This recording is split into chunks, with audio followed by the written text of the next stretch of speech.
Ladies and gentlemen, please welcome to the stage your host for today, a familiar face to many as the news anchor for Bloomberg Philippines, Mr. Quintin Pastrana. Good morning, everyone. Joey atong bagong lumad, maraming salamat po. Thank you very much for that rousing rendition of your song. Something I learned to listen to and absorb a few years back, and it's grown with me ever since. One of the things that resonates with Joey's song is about how ordinary people can make a difference.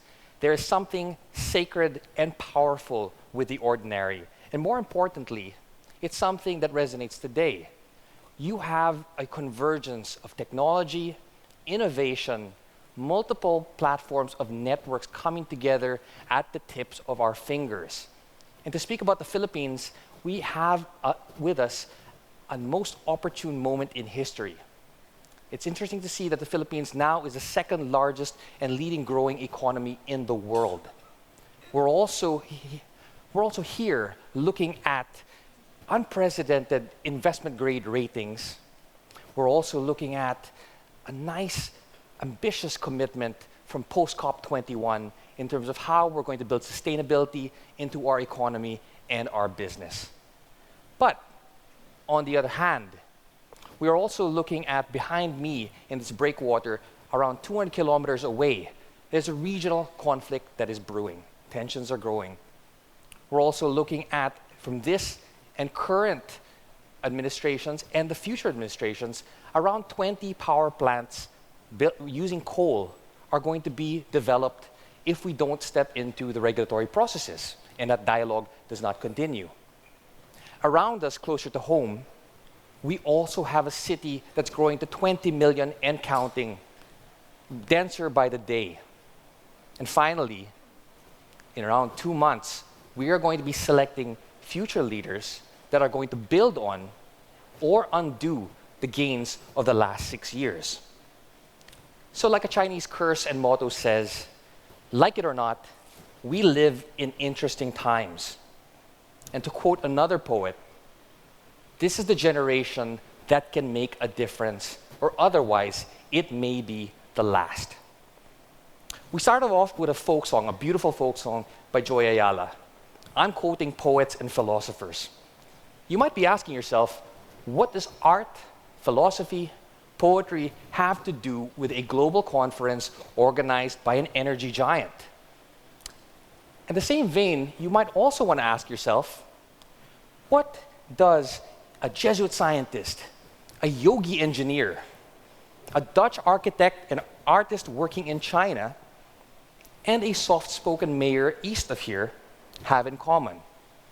Well, just a few things actually, but one thing I want to point out to you, which is that they are transforming spaces within their reach. And as Robert Kennedy said, that is rippling outwards, crossing 1 million different centers of energy and daring to tear down the mightiest walls of oppression and resistance. That is what is happening today with this convergence of technology, network, and ideas. And that is what I am proud to be curating for you today. The nice thing about it also is that we have an audience just as diverse as our panelists and our speakers. You have here the leaders from the public, private, and the civic sectors. It's the kind of diversity that if Chris Rock were here today, he would stop complaining about diversity issues also. It's this menagerie of talent, resource, capabilities, and insights that we really need to make a difference and converge ideas to make impactful, sustainable change. That by way of saying, welcome to the third and final Shell Powering Progress Together in Manila. This is the third and final one, and dare I say, this will be the best. Notwithstanding your host, but because of the content and the network we've brought together today. What we're looking at is a convergence of ideas. 2 years ago, we were looking at how 3 interdisciplinary dimensions, food, water, energy, are creating stresses to the environment on a global and local scale. And what kind of a mindset that we need to develop to be resilient to manage and understand these problems. In 2015, we downscaled that level of viewpoints and we looked at resilient cities, the fact is, according to the World Bank, over 50% of population is already in the cities. That's going to grow up to about 10 to 20% over the next decade.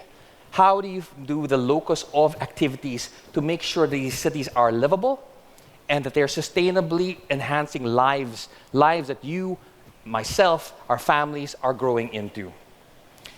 What's important about this year, though, is that it all comes together. This, as they say, is where the rubber meets the road. This is where we develop the ideas, the capabilities, the networks, and the concrete projects to get it done. So even as we've brought together the most diverse minds, talents, and ideas, we also have a very focused, strategic, and excellent agenda for you today. One of the things we're going to talk about is energy transitions and the climate challenge. This is the post-COP21 world.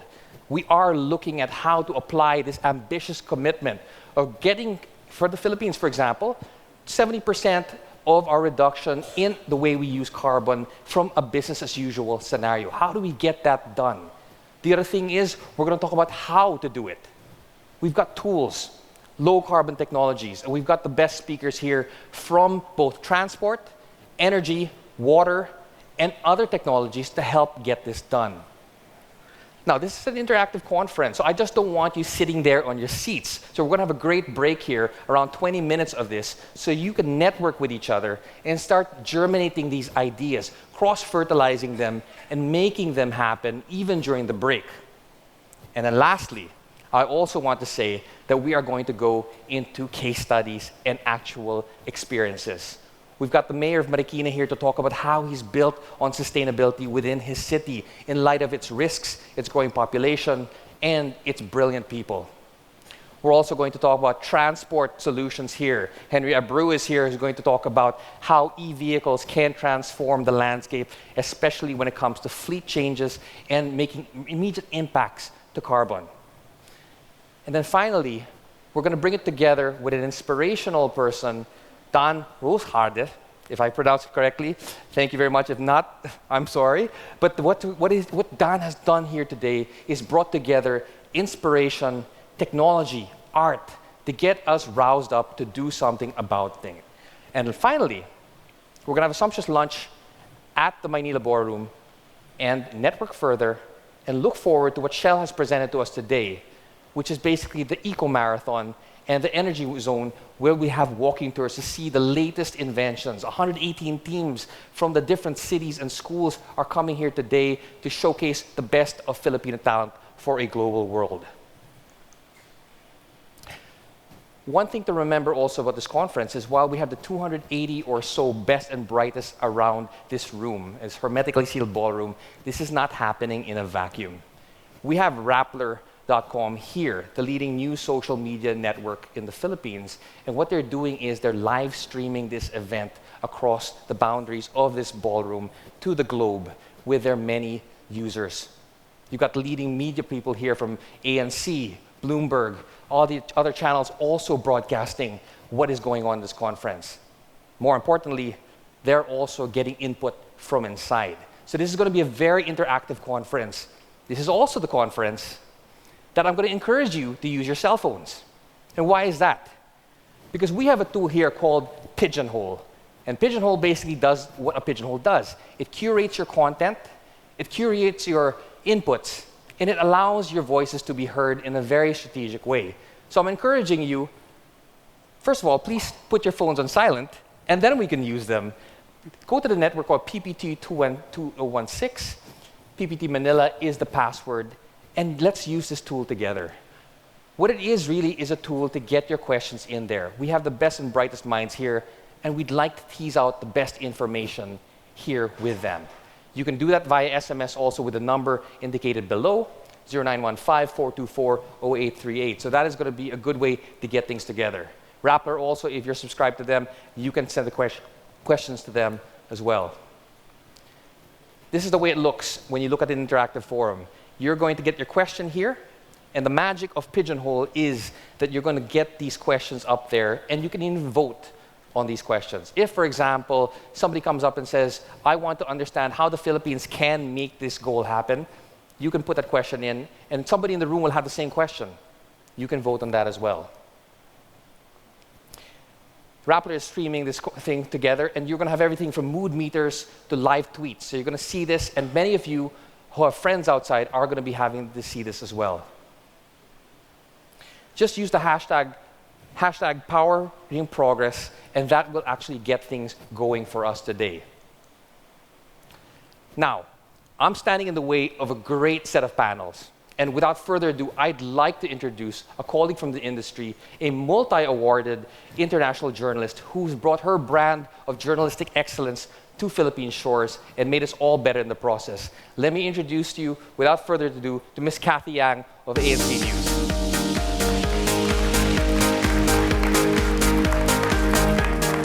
Hi, thanks so much, Quintin. Very, very interesting, and really happy to be here and talk about energy. We got to have energy here this morning because that's what we're going to talk about. COP21 in Paris. Indeed, Quintin has given that a lot of context because we're coming away from that and a lot of challenges and opportunities for the stakeholders in energy. It all set us up for today's discussion. The agreement to address climate change, prompting stakeholders to act and invest on low carbon. That is a key word these days, and that is resilient and sustainable. And against this backdrop, you'll find a lot of opportunities as well as challenges. Reason why we're here, title of our panel today, Energy Transitions and the Climate Change. Our world today is exciting, dynamic, and fast-moving. We've never been more connected, with more and more people enjoying better opportunities, better health, and better lives. From power to plastics, heating to transport, energy is all around us. When people get access to reliable energy, amazing things can happen. This isn't just about having a microwave or a tablet. Energy often means the difference between poverty and prosperity. It fuels quality of life. But also addressing environmental stresses, including climate change, has never been more important. Energy will most certainly shape our future, but it presents both the solution and the challenge. How can our society continue to grow, to build, and to prosper? How will society ensure everyone can produce, connect, and progress while protecting our planet? And how can the world work together to thrive in a low-carbon future?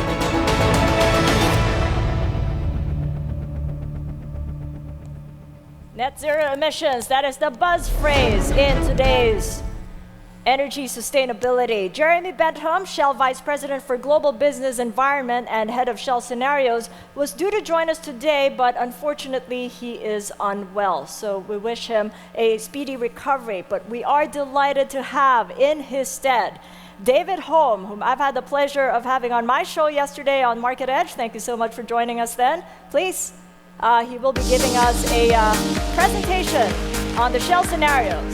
David, take it away. Thank you very much, Kathy. So I'm going to talk to you today about the energy transition and the climate challenge. But I read something fairly timely this morning, just sort of dancing through the media, and somebody had done a preliminary analysis of global temperature data for February. And it looks like the climate system, at least in that month, is in something of an overdrive, I guess with the El Nino in the Pacific. And the temperature in February is getting perilously close relative to pre-industrial levels to the 1.5 degrees C that was aspired to in Paris. Now that's a 1 month picture, it's not a long-term trend yet. But we are heading towards a level which is already at the goal that Paris reached just a few months ago. So welcome to the energy transition. But first a word from the Shell legal community. So I'm going to talk a bit about the future today. It's not the near-term future, but it's the future that we'll see right throughout this century. The energy transition is not something that will happen in a month or a year or a decade. This is a century-long journey. It's something your children and grandchildren will continue to experience as the century rolls through. We've been set, though, a collective challenge, at least for the next 15 years, and certainly beyond that. Last September, in New York, world leaders got together and after many, many years of work, agreed on the Sustainable Development Goals. There are 17 of these goals. They start with really important things. Well, they're all very important, but no poverty, zero hunger. Number 6, clean water and sanitation. These are all goals that require tremendous amounts of energy. The energy that we take for granted, the energy that's flowing into society and has been for the last 2 centuries and has allowed the world to develop the way it has. But there's still many people that aren't benefiting from those developments, and these Sustainable Development Goals are partly aimed at them. But there are other angles to this. For instance, number 13, which is very pertinent today, climate action. Life below the water, number 14, life on land. And the question is, are these in conflict with number 1, number 6? These require large amounts of energy, and that energy has clearly caused environmental stress. And yet in the same set of goals, we're meant to deal with both of these. So let me focus on the climate action a little bit first of all. And perhaps we need some context. We talk about tons of CO2, 40 billion tons per annum is what we're currently emitting. But this is what a ton of CO2 looks like. And in the manufacture of just 10 of these, and remember there's something like 3 billion of these in the world, we emit a ton of CO2. And this is being emitted so quickly that in a day, this is the accumulation of CO2 in the atmosphere. That's a picture of Manhattan. That's every day, 40 billion tons per annum. And we're adding to that as countries develop. For instance, in India, rapid development taking place. From now until 2020, a new coal mine could be opened every month in India just to keep up with the energy demand, to reduce poverty, to bring clean water and sanitation, to meet those first level Sustainable Development Goals. That's what's happening. That's the real world today. But world leaders had a busy 2015. Having settled on the Sustainable Development Goals, they quickly moved on to Paris. And 150 of them turned up at the beginning of COP21 and set the scene for really what is a remarkable outcome. The deal was done on Saturday evening, the 12th of December. There was even a last-minute hitch over should and shall in the text. But this deal was done. It's just 12 pages long, and it's essential reading. There's 2 of the pages. It's a blueprint for the 21st century, along with the Sustainable Development Goals. And it's one that we're going to have to follow to address the climate challenge. If you delve into it a little bit, and I'm only going to look at one part right now, you get to Article 4. And Article 4 really outlines the key goal for this century. And there it is underlined, a balance between anthropogenic emissions by sources and removals by sinks of greenhouse gases. Now that sounds a bit complicated, but what it means is net zero emissions. 40 billion tons per annum today, net zero emissions, and then it says in the second half of the century. So the second half of the century starts in just 34 years. That's less time than I've been working for Shell. So that's an enormous transition we have to see.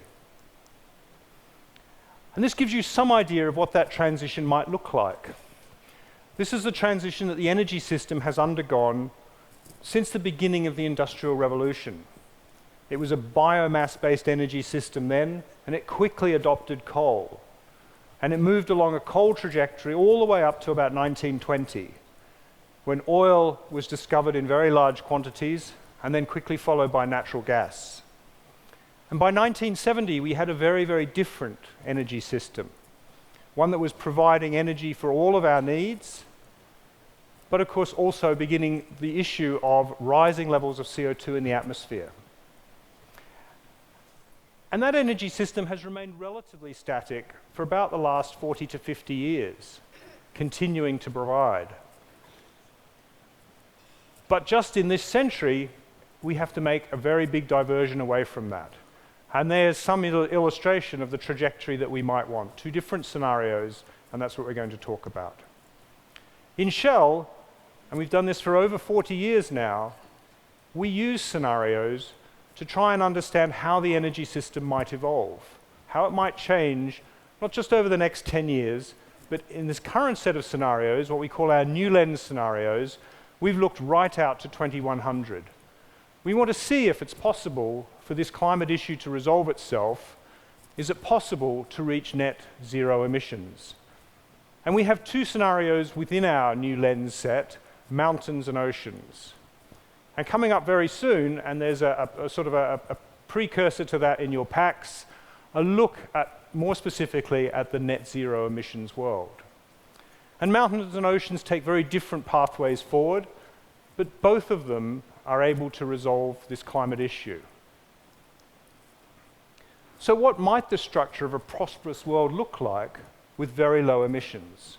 And how are we going to get there? And the scenarios help us answer that question as well. This is just one outcome that I'm showing you. Of course, we have two scenarios, and within the sort of span of those scenarios, there's many, many different possibilities.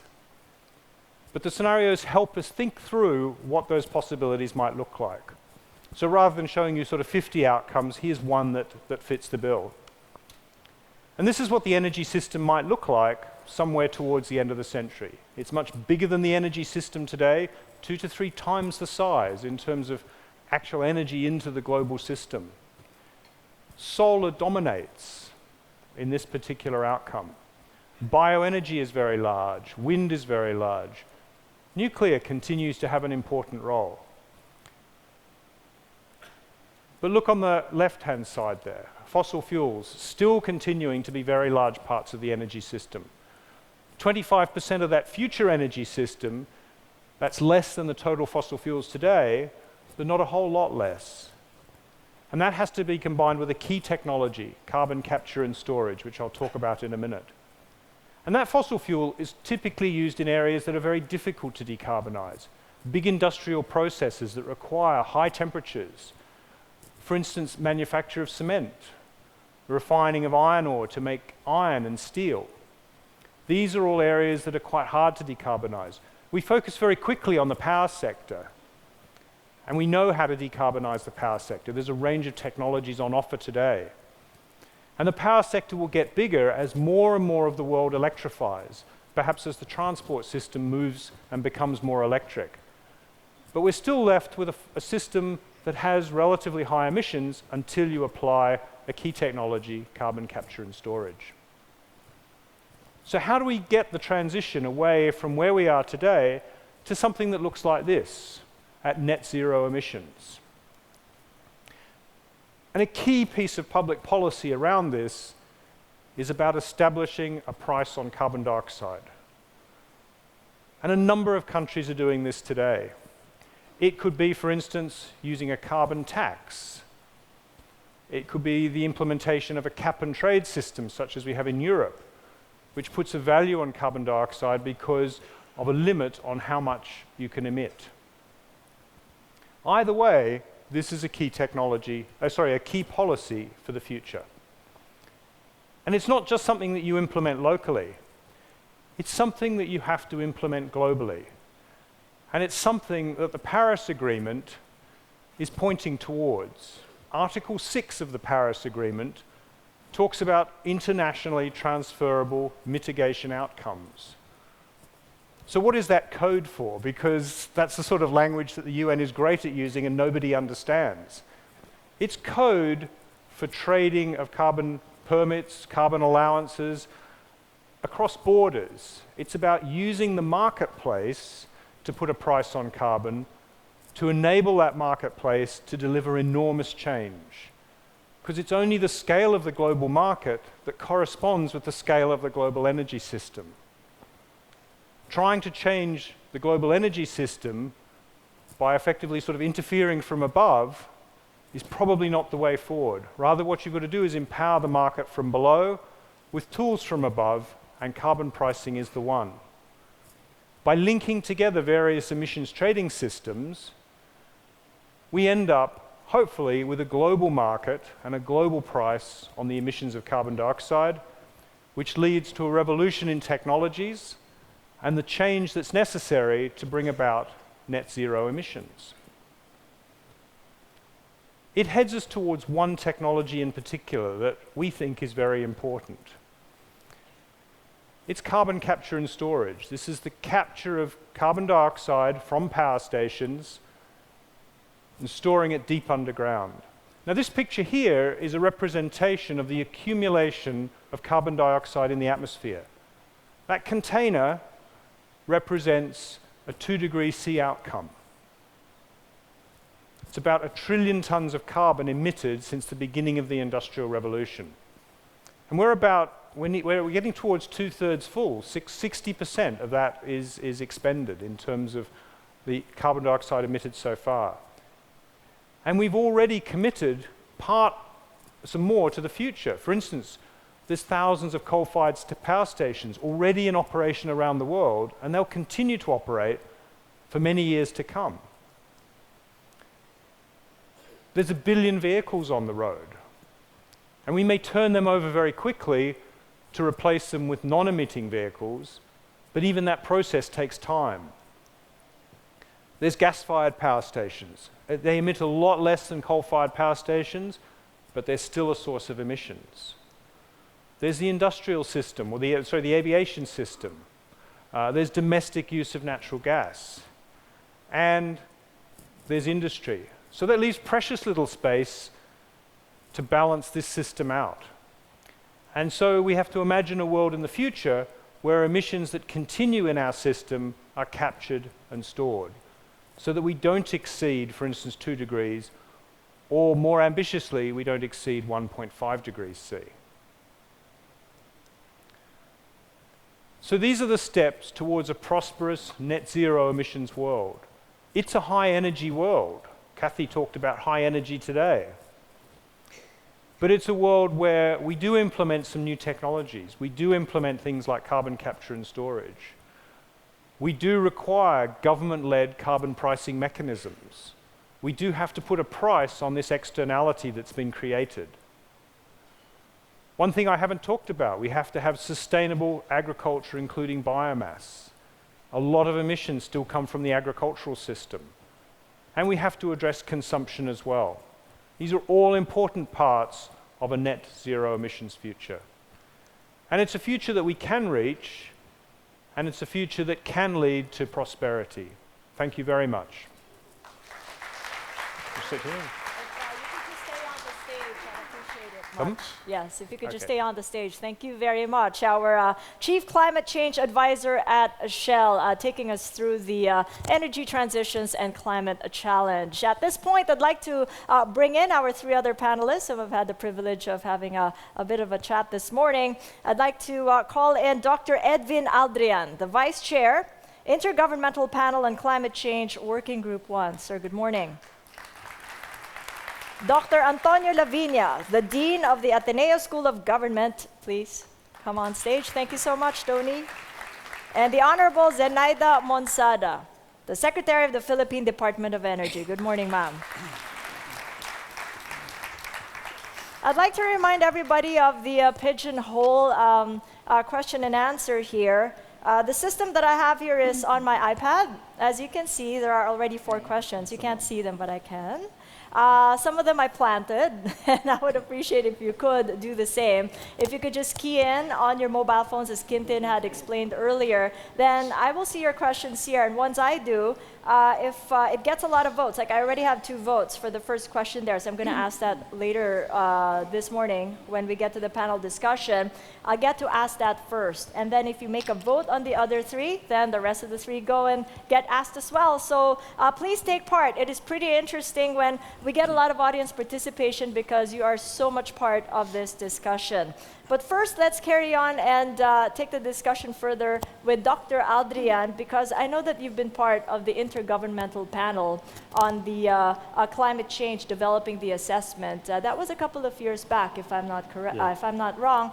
The group that you've worked with helps create an understanding about the climate system. So my question is, in your findings, what impacts the climate system most? I answer now? Or? Yes, please. I understand that you do have a presentation, so if you could just take off from that question. Yes, I think the impact is almost felt by everyone. People know and people realize, but it's very hard to prove and hard evident to link between the impact and the reality it comes from the climate change. It is a very tough job, but we feel it.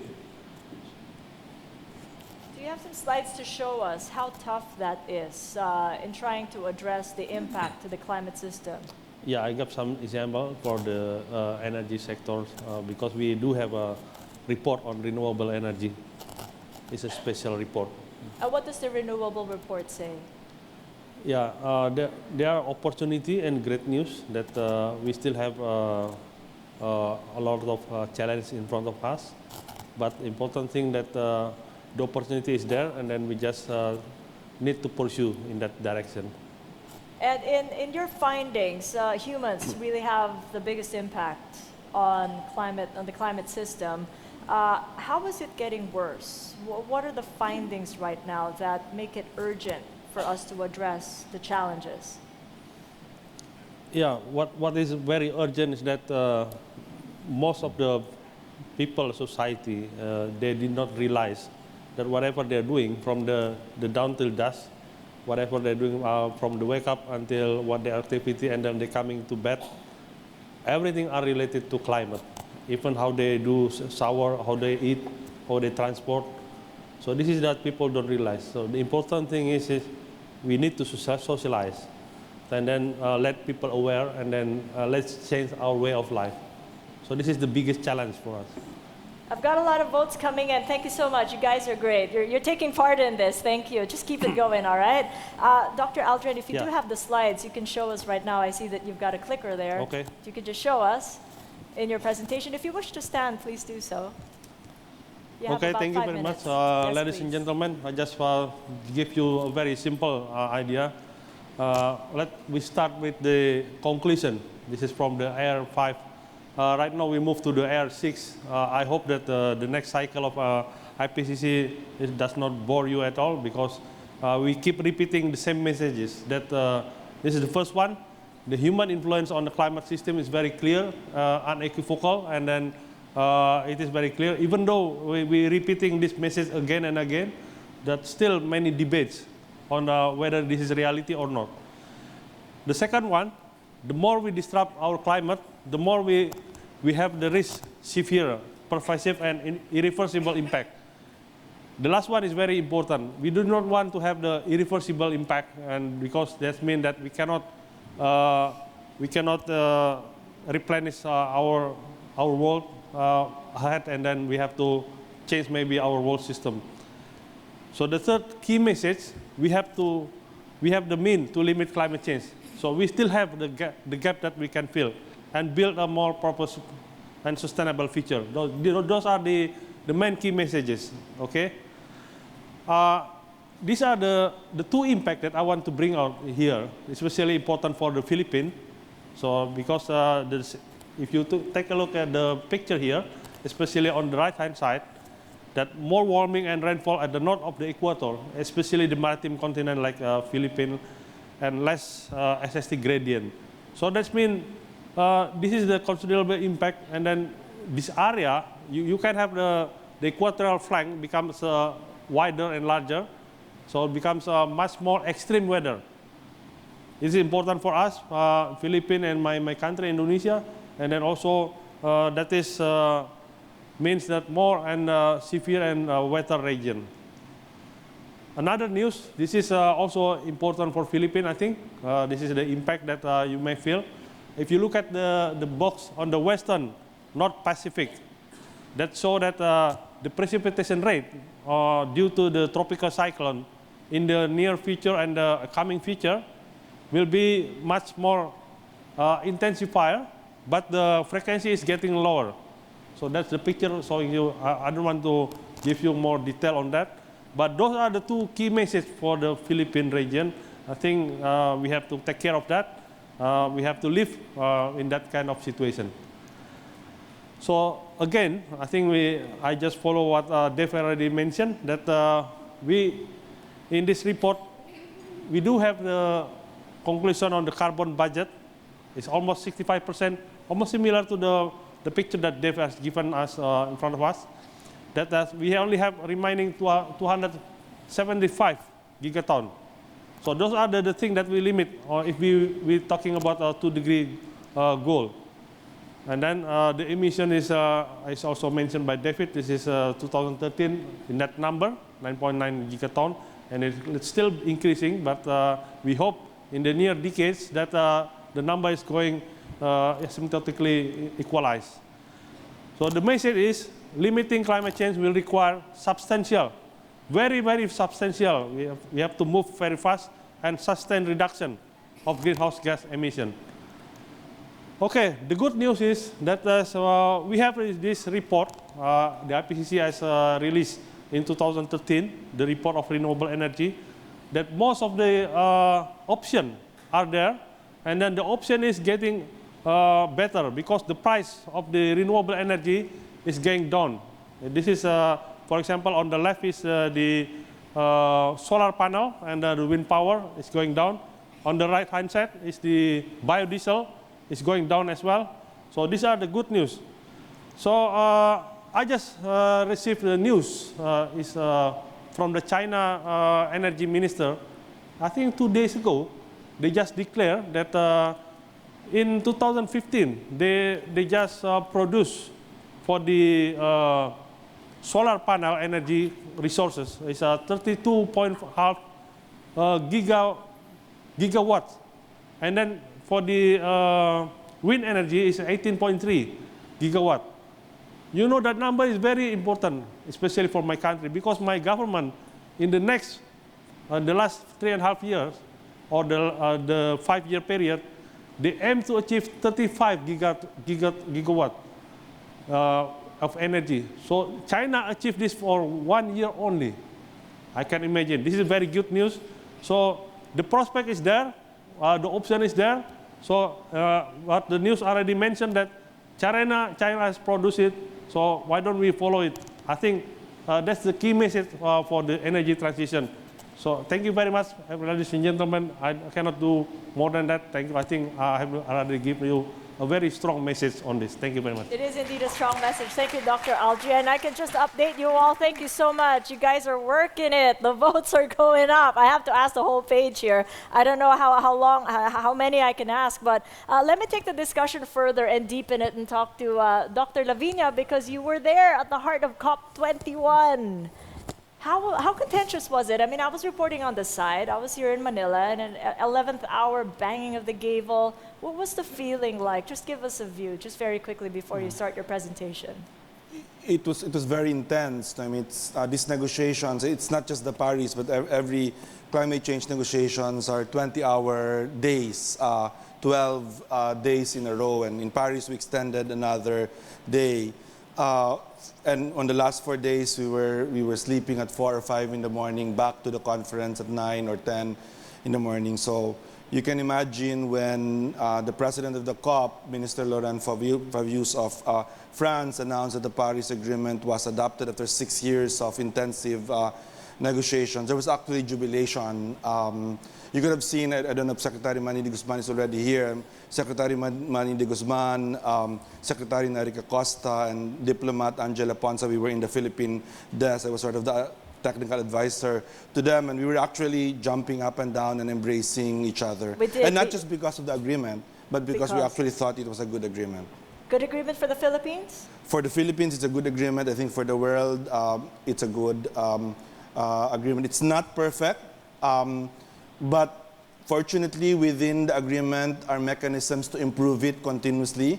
So even if it's an imperfect agreement, it's something worth starting with. Well, tell us more about that through the presentation of your slides. You have 7 minutes. Tell us how relevant that is to the Philippines. What was agreed at COP21? Sure. And I start with that. I mean, with that scene. Where were you in that picture? On December 12, where we're in front. Okay, you were jumping up and down, We're like in you were front saying. of that. I mean, I'll show the picture of the Philippine delegation in a while. I mean, this is an important agreement for the world, very important for Asia Pacific, very important for the Philippines. As David, I think, pointed out earlier, the climate system is in havoc. I mean, the February figures are astonishing. We fought very hard for a 1.5 degree cap because we think 2 degrees is too high already. But in February, just for that month, it's just a month, we nearly topped 2 degrees. It's quite amazing what's happening. So we really need to have a global agreement. And it has to be a global agreement, because if you don't have a global agreement that includes developing countries, the biggest emitters to the smallest emitters, then you won't be able to really solve the problem. That's the Philippine delegation. I mean, composed of both very senior ones. Like, I've been into this for 25 years. I did my PhD on climate change when the climate change in Yale University in the States, when climate change was being negotiated for the first time in the United Nations in New York.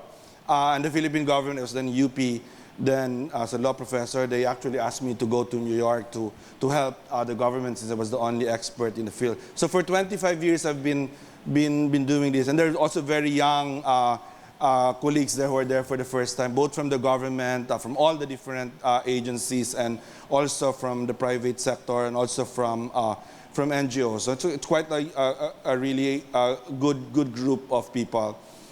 President Aquino gave us very good instructions. I mean, showed a lot of moral leadership and courage, at least on this issue. We went to Paris with a very strong commitment of 70% reduction of business as usual emissions, which, if you actually translate that, into today's terms, from the best that I can see, given that we are we are net sink right now in the Philippines because of our forests and land, and not very high carbon emissions, that's actually a 10% reduction of current emissions by 2030. It's still high, because we are expected to grow our emissions from today to the next 10 years, I suppose, until we reach a peak. But it's doable. And it's equivalent to what other countries in the region are actually doing, which is a range of 10 to 20% reduction of emissions. So it's not that big, but it's also high enough, and it's doable. But in Paris, we focus on trying to get as strong an agreement as possible. And so we, knowing that we are a vulnerable country, we push very hard for a 1.5 degree. I mean, which people said it's impossible. We only can do 2 degrees. We got that, but only half of it, because we got it as an aspirational target in the Paris Agreement, not a mandatory target. The mandatory target is 2.0 degrees. In Paris, we also fought very hard, and that I'm very proud of, for human rights language and for ecosystems integrity language. In the 25 years I've been teaching this, advocating this, working on this both in government and outside of government. The most difficult part about climate change is that it's so abstract. Until the storms hit us and people died, it was just so abstract for people. I mean, that's a really nice, of what carbon looks like, visually. But people don't see that in their everyday, right? So we have to make climate change a people problem and a nature problem. People see, and so having language on human rights and ecosystems is really, really very good. And the Paris Agreement is quite good about that. The Paris Agreement is also good in two respects for the future. As I said, it's an imperfect agreement. It's not adequate at all to solve the problem. We're still on track for a 3 degrees increase in global temperature, which is catastrophic for us. But it has a self-correcting mechanism. We can actually increase ambition every 5 years. The first chance is to do it in 2025, and no one can backtrack. The Philippines can never go back unless, of course, we want to be embarrassed and legally challenged. We can never go back and say, no, we will only reduce less than 70% of what we committed, assuming we ratify the commitment. Nobody's allowed to backtrack from their Paris obligations. So we can only increase ambition. And we have to do that every 5 years, is what we agreed on. Secondly, it has a very good what we call loss and damage mechanism. We actually created in Paris a mechanism by which countries like us who suffer loss and damage because of climate change, we can actually go back to an international mechanism and ask for compensation, for us some kind of support, a financial support, every time we suffer loss and damage because of climate change. So the implications for Asia and the Pacific is actually huge if this is implemented properly. So moving forward, and just to connect it to the last presentation, I think it's very important for us to hold ourselves accountable to what we do. For the Philippines, and it's actually true for all of Asia and Pacific, because all our countries here, thankfully, actually went to Paris with strong commitments.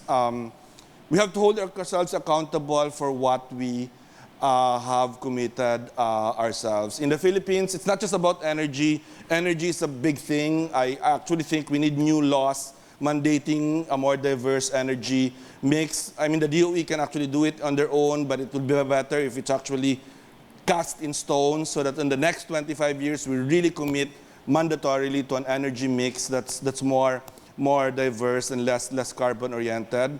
But it's not just energy, it's transportation in the Philippines, it's forest in the Philippines, very big. Because without forests, that 70% is huge, it's impossible. But with forests, it's doable. So we have to fix our work on forests, make sure we don't lose any more forests in the Philippines. And of course, the private sector for innovation, families, individuals, communities must also reduce their emissions if you are able to address climate change. So we all have our part to do in this, the energy transition. Secretary Monsada, what do you make of what he said, what Dr. Lavinia said? Do you think it's doable, 70% reduction, aspirational 1.5%, 2% mandatory? Yes, Can we do it? I would agree that that is doable. But we have to remember that 70% is conditional. What does that mean, ma'am, when you say conditional? That means we need support in terms of technical, financial, to be able to achieve that goal. And that support is going to come from where? From the government in terms of policies or from the private sector? From both, and that would be part of the commitments of the emitters. So again, we go back to this collaboration that's Yes. needed in order to achieve. I know you do have a presentation. You have about 7 slides. If you could pass on the clicker. Thank you so much. You have 7 minutes, Secretary. Okay, good morning. My slides would be something different from theirs, because this would mean statistics for the country, so that we would be able to appreciate more where we are and where we are going. So this slide shows the primary energy mix of the country. So we see an increasing energy requirement, but having more colors, meaning we have natural gas and renewable energy as we move along. In terms of power generation, one thing I would like to highlight is that in the primary mix, we have very high dependence on oil. That's the red color. But in the power generation, it is decreasing. So oil for power generation is practically more for the generator sets that we need in the islands and as peaking or backup plants. Okay. Then this is our outlook. We have a business as usual scenario. That's the left chart. And you see coal as increasing so high. That is if we interpolate based on the recent level and on the levels of committed and indicative capacities. The right chart shows our fuel mix scenario, wherein we have this aspiration to have a balanced energy mix, and that is 30-30-30. 30 for renewable energy, so yun yung nasa top bands.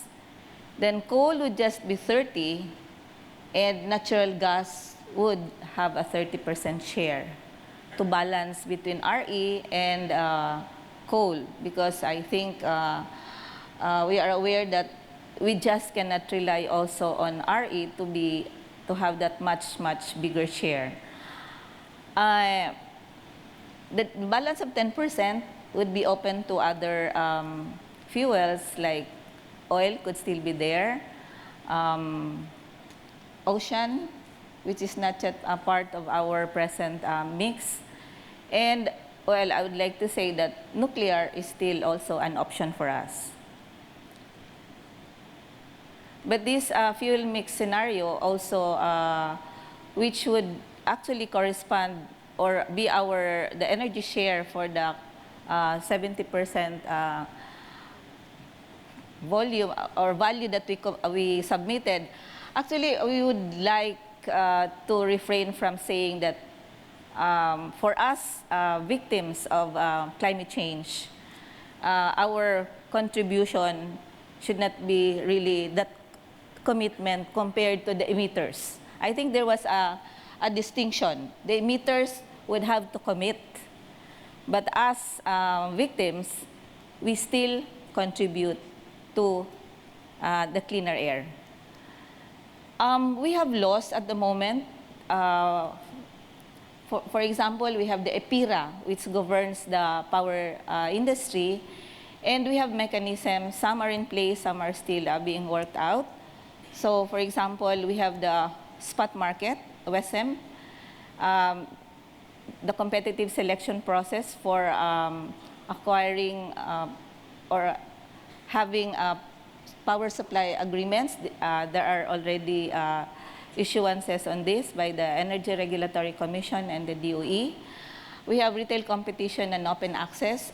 Circulars have been issued on this. Central scheduling in terms of the utilization of or dispatching of the different generated power.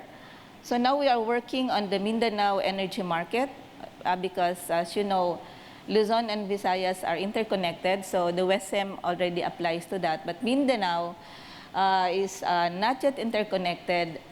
Mindanao still, as of today, has, well, the supply is already bigger than the demand, but we need more to be able to meet the reserve requirement so that we can have a continuous, adequate, reliable supply. And Mindanao is where we have most of the new coal plants coming in. But of course, Mindanao would also have several and much, in terms of number, more renewable energy projects, but in terms of the total installed capacity, it's much lower. So we're also working on the reserve market. And that's pursuant to the EPIRA. Now we have another law, which is the Renewable Energy Law, and we have these mechanisms, the feed-in tariff. So solar, wind, run-of-river hydro, biomass, and ocean would have feed-in tariffs. RE, or power generated from RE, fall under must or priority dispatch. So everything that they declare in the market, then that should be dispatched first over any other resource. Then the law also provided for priority connection to the transmission and distribution system. We have a net metering for renewable energy. This is in place. Now the next would have to be, the guidelines would still have to be implemented, but we're targeting that we should be able to release the guidelines before June or up to June. So renewable energy portfolio standard, this would require a certain percentage of every power from the distribution utility to be RE. Now, this is actually my last slide, the directions. So we are now working on updating the energy plan, which would include the power development plan, transmission, distribution development plan, towards that aspired fuel mix policy. So for one, because, can I go over time? Yes, please. Yeah, because there was mention of the carbon tax. I think one of the concerns of the Philippines, and particularly the power sector, is we have a very high power rate. And in fact, we are not competitive with our neighbors because of this high rate.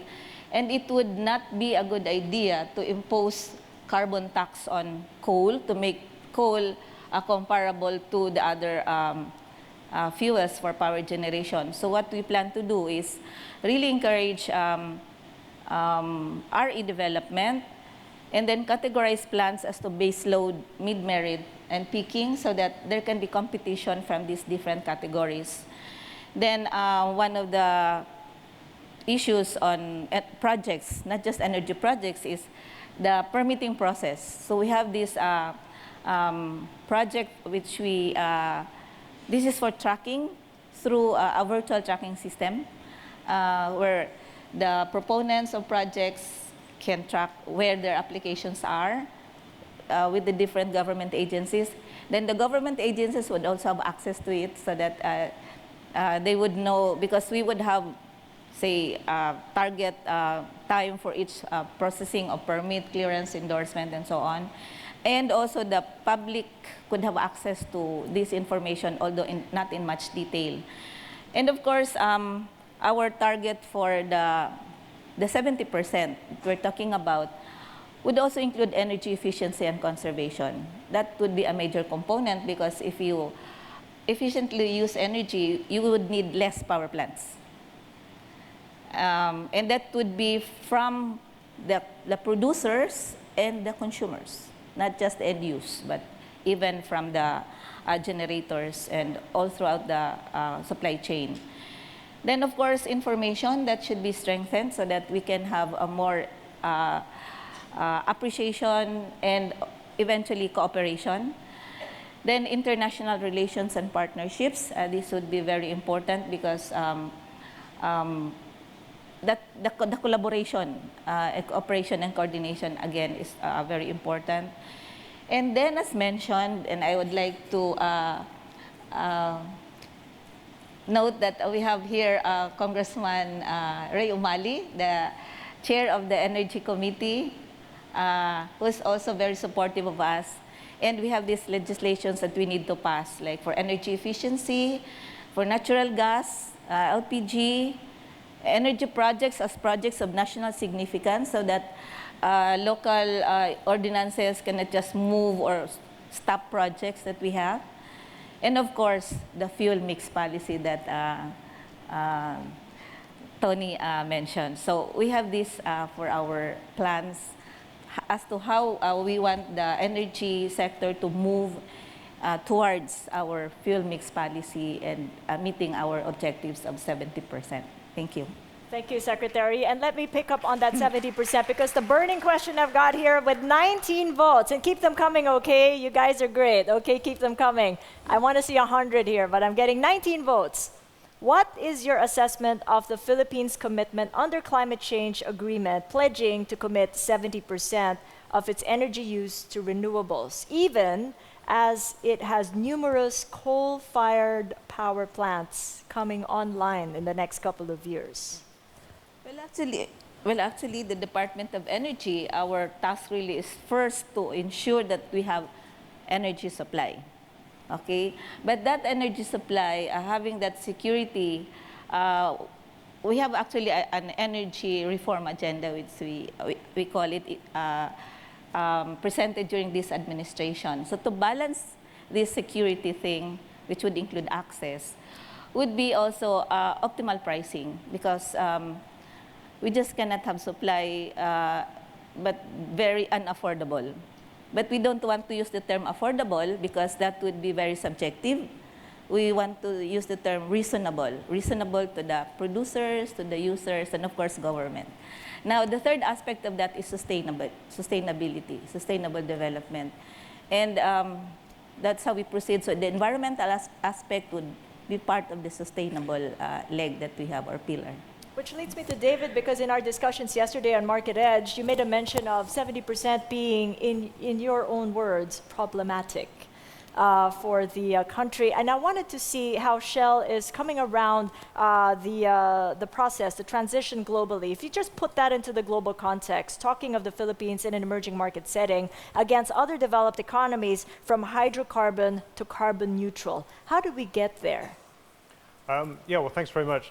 So the problematic was, in fact, in relation to what's already been argued, which was the 70% against business as usual, but with the current plans for coal-fired generation presents something of a problem, which I think we've discussed.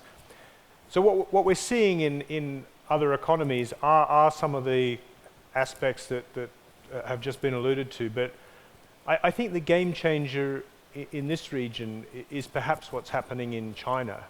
So China has embraced a very ambitious program, but most telling is that it's introducing a nationwide cap and trade system to put a price on carbon in the Chinese economy. And I recognize the concerns here that the Secretary alluded to, but China is nevertheless moving ahead on this basis. And a price on carbon in the Chinese economy is going to affect this region, I think. It will encourage other economies to do the same. And it may, just because of the influence it has, more than encourage other economies to do the same, in that they'll feel compelled to do it because of competitiveness with the Chinese market. David, here's a question for you with 21 votes. As an energy company, how is Shell contributing to COP21's 1.5-2 degree target? Thank you.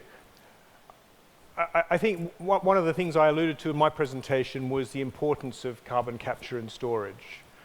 And that's something that is really high on the agenda in Shell. A lot of people think of carbon capture and storage as some esoteric long-term technology, but it's not. It's here today, and we've made it here today. Back in November, just prior to COP21, we opened the first large-scale carbon capture and storage facility in Canada. It's storing 1 million tons of CO2 per annum in our oil sands. Now, 1 million tons is large on a global scale, but it's still small for the oil and gas industry, and we think we can do a lot more. We're a partner of a project in Australia that will open, I think, in 2017, which will store 3 to 4 million tons of CO2 per annum. So this is a technology that is here today. The commercialization of the technology, though, depends on the implementation of carbon pricing. And that's the other thing that we're doing. You know, we are a strong advocate for the things that I was talking about today. This isn't just something we talk about at presentations. It's something that we do. You know, we were a strong supporter of Article 6 in the Paris Agreement to try and bring carbon pricing into the global economy. We've been a strong supporter, for instance, of the mechanism to push the emissions trading system in Europe to higher levels of carbon pricing. You know, there's just two things that we're doing now, which really, I think, can make a tangible difference in the years to come. Professor Aldrian, what do you think? Are we anywhere near carbon pricing? Because as an emerging market, Indonesia, you've gone ways ahead in trying to address the climate challenge, but there's still so much opportunity as there are challenges. In terms of carbon pricing, is the government talking about that already in Indonesia? Not really for the Asian country. It's already established in Europe, North America, maybe in China. We need to establish our own carbon market for the Asian society or Asian community, because we cannot just reply or replicate whatever in Europe. The carbon price over there is not the same as here. Could we replicate what's going on in China? You made a mention of China being a Correct, model yeah. for everyone. Yes, China could be a model, but like the Secretary of Energy mentioned that there might be a different level of pricing here than in China. we need to think about it among Asian countries, and then how we trading among Asian first, and then we develop our carbon market. I myself already been a recipient of this carbon trading from Europe. But How so? How were you a recipient of the carbon trading from Europe? no, they give us grant Okay. based on the market to conduct some of the climate change activity in Indonesia. But Yes, go ahead, Professor. Weigh in on this. In the energy, not just in the energy, but in the transition to a less carbon economy, we actually have two choices. One is to do command and control. Just say zero emissions, energy mix this way, and just order as if it will happen without anything else but an order from government. We know that doesn't work, and it won't work that way. The other option is actually to do a market approach, and I think a carbon pricing approach is probably the best approach to get there. But I would say, given the concerns, that you can do it in phases rather than do it right away. And there are certain parts of the energy system that you can actually do it quickly. To be quite honest, IPIRA actually paves the way for that because of the market-based approach in IPIRA, and you certainly just have to adjust. So I actually think the Philippines is in a very good position, in fact, much better position than China to do that because of the experience. I mean, and so I think we need to just pay attention to that to get the transition right. We actually did a study of coal plants, and just to understand why the business as usual scenario, as the Secretary pointed, is 70% coal. And when we go to the private sector, the energy suppliers and providers, they only say because, under the current system, it does have the affordability and the supply issue that's it, right? Which tells you that the system is distorted. Because I don't think even the affordability it's subjective. I don't think we have very low electricity in the Philippines, even with this kind of system that we put up. So I think we just need to pay attention to that. Which leads me to Secretary Monsada. Electricity prices here are really high in the Philippines. When we come to carbon pricing, do you think it's doable? Well, it can be part of the consideration, but in the actual implementation, meaning put a tax on carbon, may be difficult, as I mentioned. But anyway, let me get back to how can we possibly meet our 70% target when we have more and more plants coming in. Well, first, I would like to note that the share of the Philippines in terms of emission is only 0.27% of the global emissions. And even as we have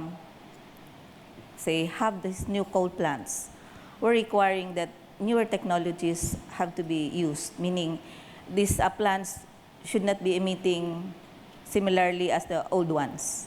So there should be less emissions and more or better practices. Like, for example, we're not just concerned on GHG emissions, but even particulate emissions. So actually, I have met with the coal generators Tuesday, and I told them that we are sitting down with the DNR and the Climate Change Commission, and we'll be setting higher standards for coal plants, both for existing and the new ones. I wanted to stick in a question here from the audience. Secretary of Energy, do you see the country moving towards LNG and solar so we can temper our reliance on coal in, say, the next 10 years? Yes, solar is one of the major projects that we have. In fact, today, we are inaugurating a 135 megawatt solar plant in the Visayas, another 150 megawatt in Tarlac.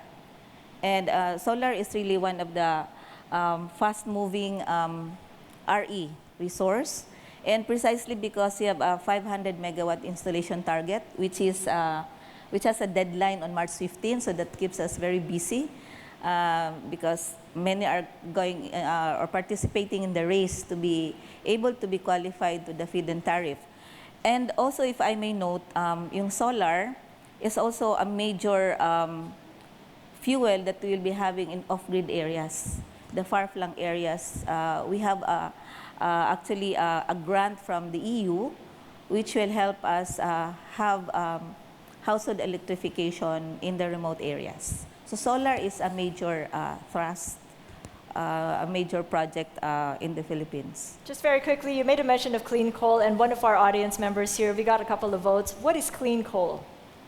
Well, it's really clean coal technology. Not coal will always be dirty. It's always black. It's liquefied coal. So- Does that answer your question? Another thing is Yes, we yes. use energy from the coal generator. So it is a multiple generator And they use that in Indonesia already. in some places. Oh, okay, very That interesting. means clean. We coal. have a minute here to wrap everything up. Could you just say probably a few seconds of your main message here? Let's start with David. So the main message is, I think this transition's entirely possible. It's a long-term plan. It's you know, we talk about coal-fired power stations in the next sort of few years, but this is a multi-decade issue. But it is entirely possible with these key policy drivers such as carbon pricing. Professor Aldrian. Yes, if you're talking about the carbon price, it depends on how much you delay. The more you delay, the more costly your carbon price is. Like China, they just give some delay in negotiation, but after they're ready, everything is established, and then they say, we're ready for the market. So there is no more for delay for us. The half century is rather in front of us. It's only a few decades. So let's move ahead with the renewable option. That window is narrowing, as you mentioned. And Dr. Lavinia. I actually want to address the fact that we contribute only less than 1% of global emissions. Guess what?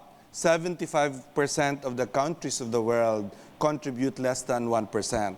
So if those 75% say that they will not do anything, that's actually quite a lot of emissions. So a country, if all of us say that, right, that those who are not contributing, so we will not do anything, then we increase emissions, and therefore we contribute to our own destruction. I mean, that's really the moral argument, that you cannot go and tell other countries, reduce your emissions. We won't because we're not doing anything, because that's really saying, okay, you know, stop killing us, but we can continue to kill ourselves. That's really what it is. And so that's why this transition is absolutely necessary from a moral, economic, and economic point of view. Secretary Monsada. Yeah, and this statement shows how responsible the Philippines is, even if we are just a minimal contributor, a victim of a global climate change. We still have this high, very, high target, which we intend to achieve through, of course, having clear policies and with support from legislation, directions, even from the government agencies themselves.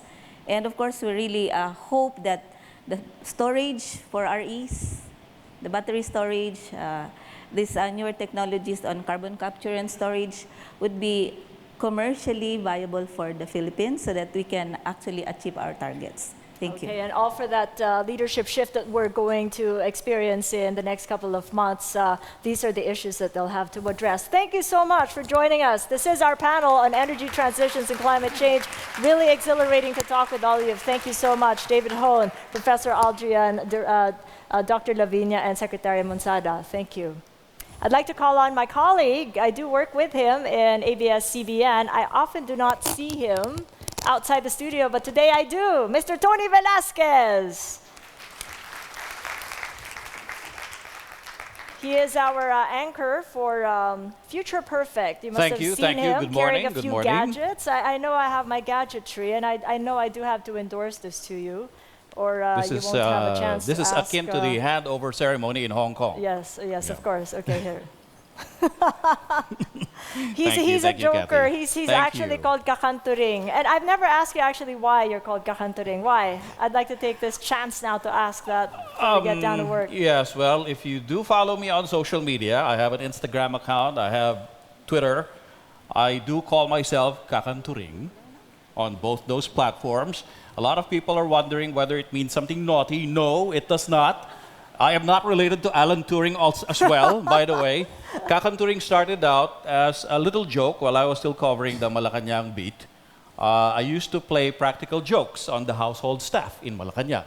I would call them up and I would use different foreign accents, impersonating different embassy personnel, and tell them that we need something delivered to the palace, and they would scramble right away. Oh my And then- goodness. Has anyone yes. fallen for that trap? A lot of times. Oh, my yes. goodness. So Kakanturing was the best code name I ever used. It stuck ever since then. There you So go. I feel like Kakanturing is already part of my persona. Kakanturing, take it away. Thank you very much, Enjoy Kathy. the day. Thank you so much. And thank you, ladies and gentlemen, for welcoming me to today's Shell Powering Progress Together. Actually, I was really very pleasantly surprised that I was invited to moderate one of the panels here. One of the topics that is actually very close to my heart, being a technology show host, is how we can use renewable energy to address many of the current problems that the Philippines and many other countries are facing nowadays.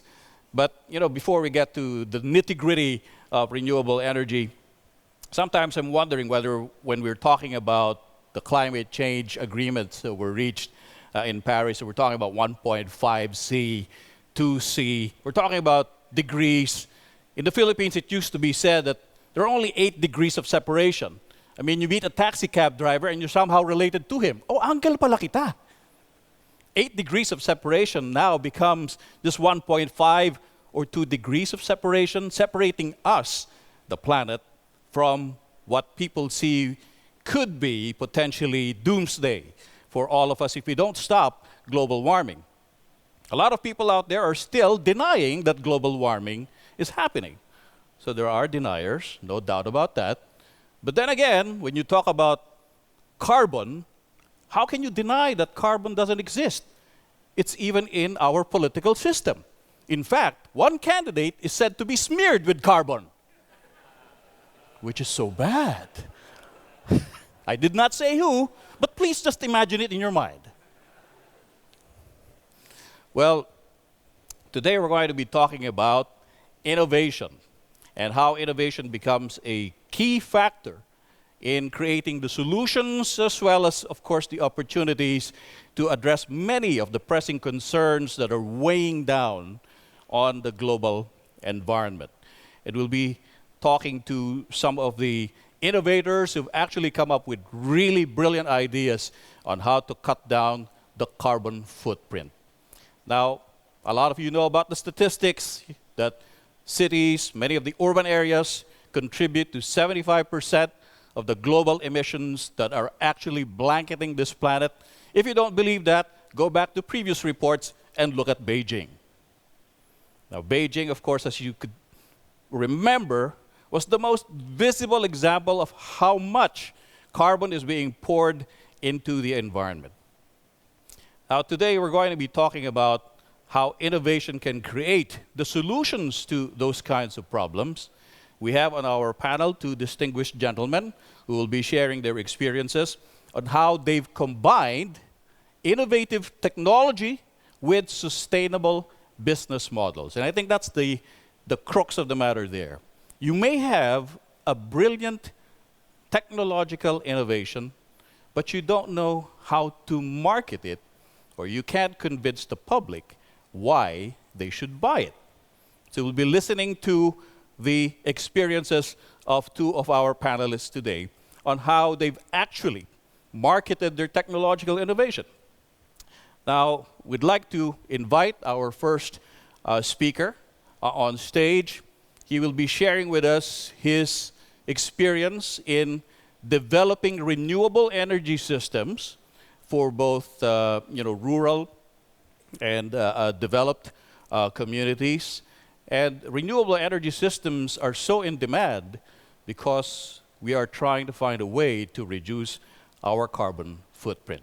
So ladies and gentlemen, please welcome with me here on the stage our first speaker. He is the CEO of We Energy, Mr. Atem Ramsunder Singh.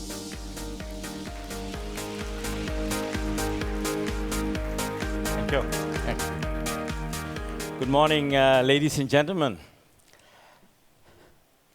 When I look at the graphs of governments projecting the future, I see graphs that are produced by mindsets, a set of mind that is stuck into old concepts. So if you look at the future, you are looking at those minds that created the problems. Einstein said, the mindsets that created the certain problems are not the same mindsets to change that. Now, I can give you a whole presentation and keep you busy for a couple of days talking about the minds and how we change the mind. But I would like to take you all through an experience of mindset and alignment, how the impossible can be made possible. Are you ready for it? Then stand up, please.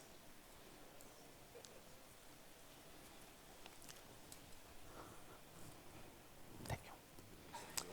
I would like you to take distance at a radius of your arm length.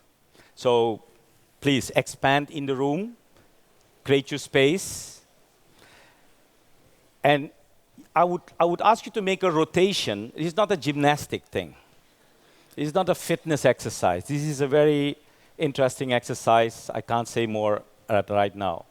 So just make sure you don't touch when you rotate. You don't touch your seat. You don't touch anybody else. Just one arm length. Now, stretch your arm. Just one. Keep the other one on the side. Look at your pointer finger. Look at your pointer finger. And make a turn as far as you can and go to a point that you remember. Go as far as you can and remember the point that your finger is showing at. Remember your point. Go all the way and come back. Remember the point. Come back and lower down your arm. Did you remember the point? Yes.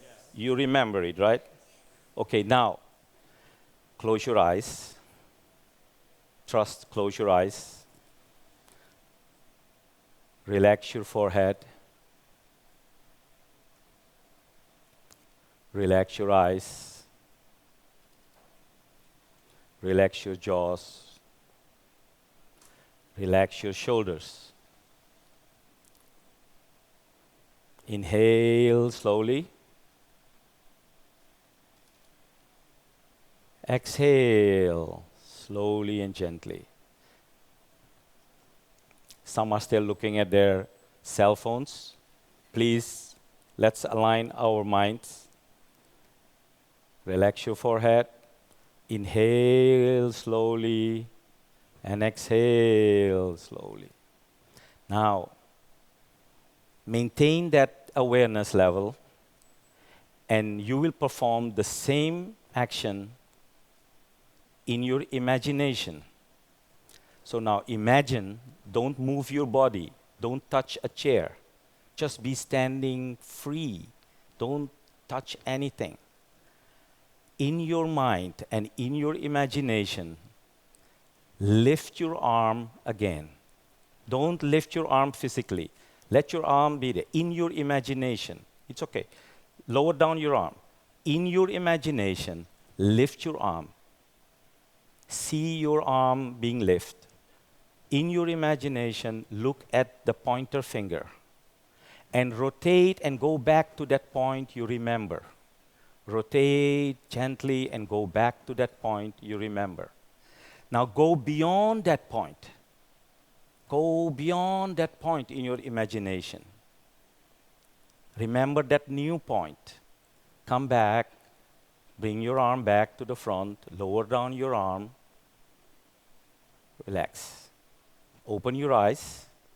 Now physically get your finger and go back to the new point.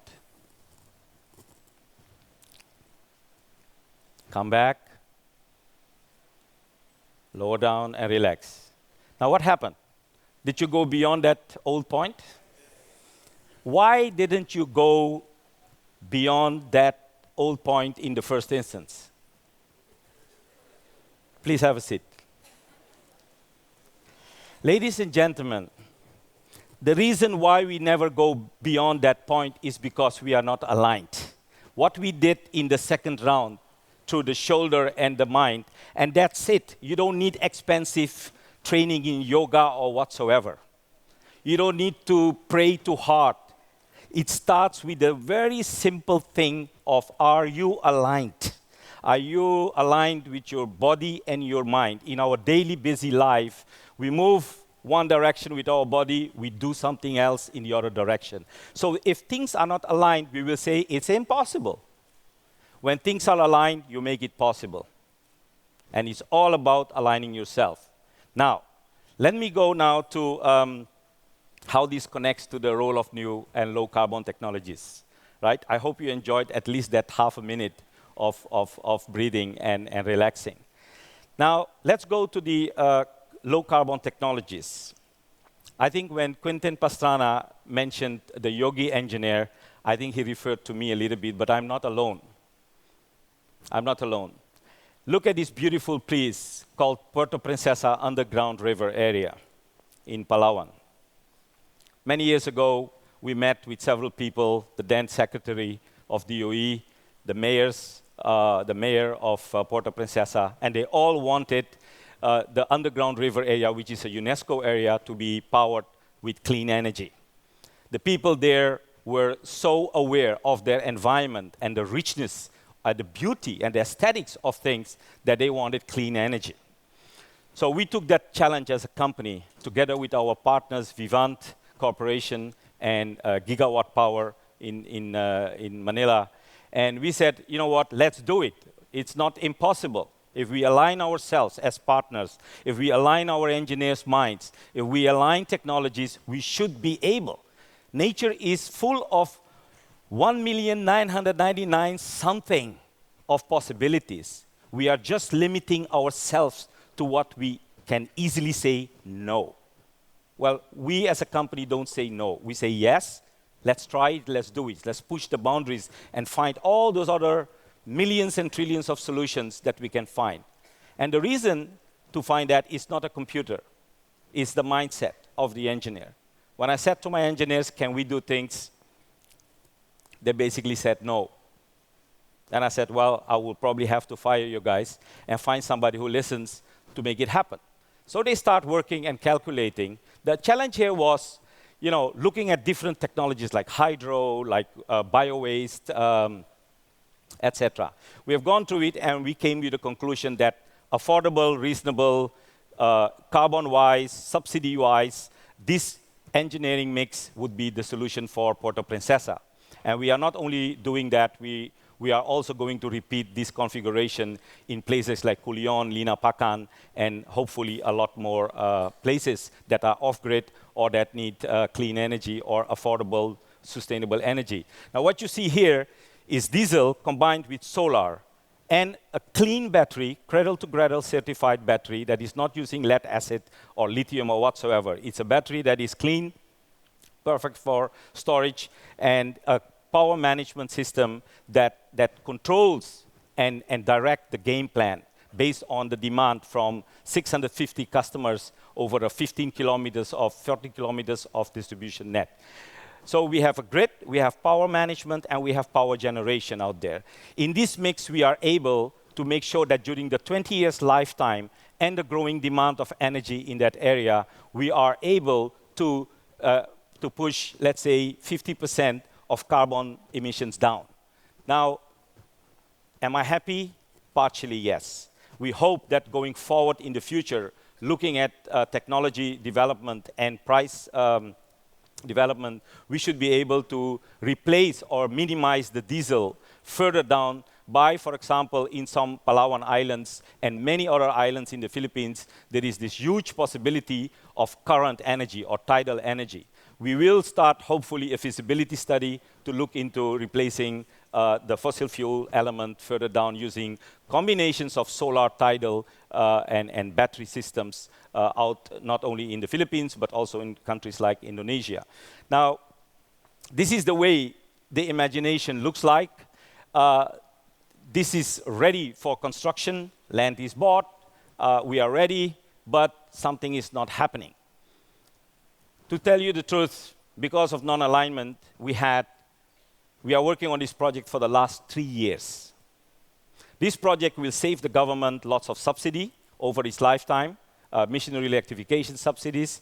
It will reduce carbon, and it's a piece of technology that will encourage other people to do more of solar and hybrids. So why is it not happening then? Because we have government agencies that are trying to be efficient, but under the flag of transparency, efficiency is paying a high price. The transaction cost of this project is increasing and increasing because, not of the technology, but because there is too much of slow decision making. Government minds are not aligned. Private sector is not aligned. Local governments are not aligned. And therefore, things are not happening. And therefore, we say, let's wait a little bit more. Now, alignment is important because we have new technologies and we have old protocols. Banks, for example, is not only about governments. Bank says, oh, we can't finance, we don't understand this technology. We don't have anyone in our bank who can understand that. Oh, our protocol says we have to follow these steps. No, change your protocols. Because new technologies are coming out there, and your old rules are still based on coal and whatsoever. So change those rules. Don't be that lazy. Banks in Singapore are not playing the game into renewable energy. Singapore wants to be renewable energy hub. Fine, great. Start convincing the banks to change their rules to invest into things. Oh, the size, World Bank. I'm a former World Banker. I don't know what I heard my colleagues here or not. But World Banks, guys, IFC, name it. They all say, give me size. I need a big size. I said, why do you need a big size? Those people in Sabang need a small size. So how come your system is pushing us to a big power plant, which is not needed? It's all decentralized off-grid. Why do you need that? Adjust, be creative, expand the mind, make things happen, make things possible. Entrepreneurs are waiting for those changes. We are trying to drive those changes. Please do that. Now, to end up with my presentation, I want you to look at this quote. At first, people refuse to believe that a strange new thing can be done. Then they begin to hope it can be done. Then they see it can be done. Then it is done. And all the world wonders why it was not done centuries ago. This quote has been in my office for the last 15 years, and it follows me wherever I go. And I believe in it because for me, this is a mantra that keeps reminding me that anything we want to achieve is possible. Don't give up, align the minds, and do it now. I'm happy to hear from my Shell colleagues and IPCC colleagues and the chief of the negotiator of the Paris Agreement that things are possible. And don't wait too long. It is a shame to wait 3 years for small projects like this. It cannot. The public in Puerto Princesa approved the ERC hearings. Why are we waiting? Our minds are not aligned. Ladies and gentlemen, we are in a hurry. This is not a joke. Every morning when you shave or you clean yourself, ask, what can I speed up today in the direction towards sustainability? I thank you so much for your time. Thank you. Thank you. Thank you very much, Atom. We will be talking to you a little later on, but in the meantime, please.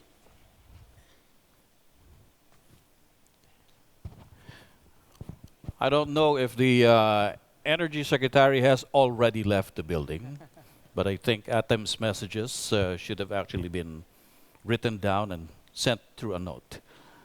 I'm sure all the protocols will change, but what year do you think that will happen? Oh, okay. Fantastic. Please don't hold your breath. And don't release any carbon while you're doing it. But you know, that last quote that you actually put up on the screen applies, I think, to many of the technological breakthroughs that we've seen maybe in the past 150 years or so. I mean, people first said, man cannot fly, and the Wright brothers proved that they could do so.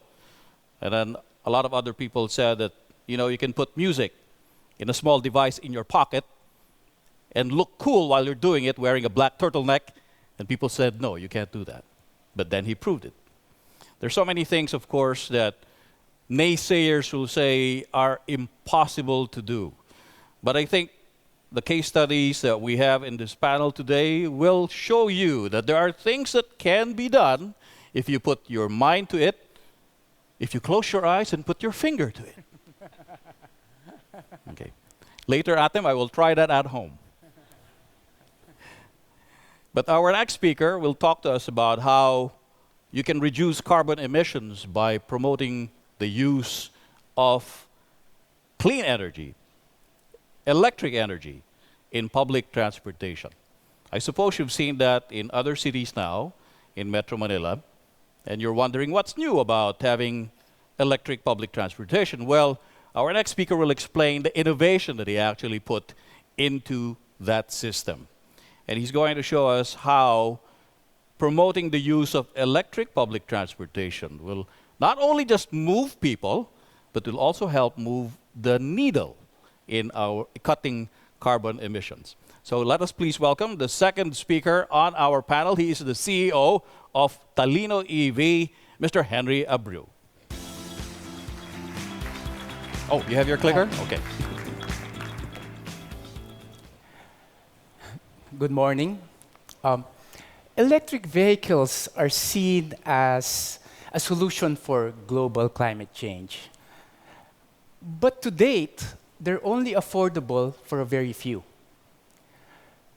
For true climate change, electric vehicles need to be adapted for the masses. As such, the real need for electric vehicles are where I call megacities of Asia, for use for what we call short-haul transport that are used by millions daily. They're called a lot of names, and we know them. They're jeeps, tricycles, tuk-tuks, auto rickshaws, bajas in different countries. Today, I would like to give a candid and pragmatic view of our experiences in dealing with this. And I'd like to put specific mention about what I call demand-side needs, the needs of the end users. The first lesson that we found is that the market demands better performance. And I'll be very candid. What is out there right now just doesn't cut it. They're slow, they're heavy, they have limited range, and it takes too long to charge. And if you look at the root cause of the problem, it's the battery. Most of the electric vehicles, or EVs for short, that are out there use first-generation batteries, what we call lead acid. There is a need to adapt these technologies to newer battery technologies to be called lithium-ion. But it's easier said than done.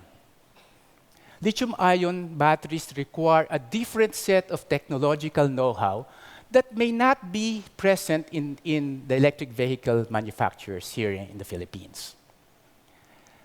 The next problem or lesson that we found out is the market needs more affordable electric vehicles. For example, the alternative electric tricycles that are being sold out there are about 3 to 4 times more expensive than their gasoline-powered counterparts. It is very hard to rationalize a 3 or 4-fold increase in price, especially for the one who's paying for it, the end user. And if you look at what is causing this, again, you guessed it, it's the batteries. Okay. The batteries can cost around as much or even more than the electric vehicle itself. So how do you solve this problem? And again, you solve this problem by taking a different look at the battery. Just as your gasoline is fuel for your car, or electricity is fuel for your aircon or refrigerator, stored energy on your battery is really fuel for your electric vehicle. And as such, you actually pay for your gasoline and your electricity on a usage or consumption-based basis. So much so, we should also be paying for that battery energy on a usage-based basis. The paradigm shift really is that from an end user point of view, you should not consider it as an asset. It is a consumable. This has actually happened in the solar business when innovative companies like Solar City went out and said, you don't have to buy your solar panels, we'll install it for you, and you pay us based on usage. We believe that this is what got solar energy going, and we believe this is what is needed for the electric vehicle industry. The only difference and challenge, of course, is that the rooftop is fixed while your vehicle is actually mobile. So what did we do? Well, I'll do some technical stuff. We built the first cloud-connected lithium-ion battery pack, okay, whatever it is. Now, if you look closely, okay, you will see that the integrated into the electronics that makes the lithium-ion battery work is a SIM card. That makes it cloud connected. And what are we able to do because of it? The first thing is we've offered it to the EV manufacturers in the Philippines. It now allows local EV manufacturers to avail of lithium-ion technology. And to a new technology called Internet of Things, cloud connection and everything, we can now monitor and meter the usage of the batteries. And therefore, we can allow payment based on usage. A term we call load and go. It's a marketing term. Now, once we've done load and go, what were we able to achieve? In conjunction with local EV manufacturers, we were able to achieve what we call purchase price parity. Whereas before I said that alternative electric vehicles were about 3 to 4 times more expensive, today we're actually able to achieve the same performance or even better performance than the gasoline-powered counterpart with roughly the same price. First time in the world that purchase price parity is achieved. The second one is we're also able to do lower or better operating costs. With the gasoline prices, based on gasoline prices October 2015, it's lowered by then. Typical tricycle driver pays about 200 to 250 pesos a day in terms of fuel. The equivalent fuel cost of electric vehicle is around 150. So we were able to achieve purchase price parity and operating price parity or better. 2 necessary ingredients that we think is needed for the mass adaptation of electric vehicles. So after a year or 2 of beta testing and testing this stuff, what other things did we learn? Well, the industry really needs government support.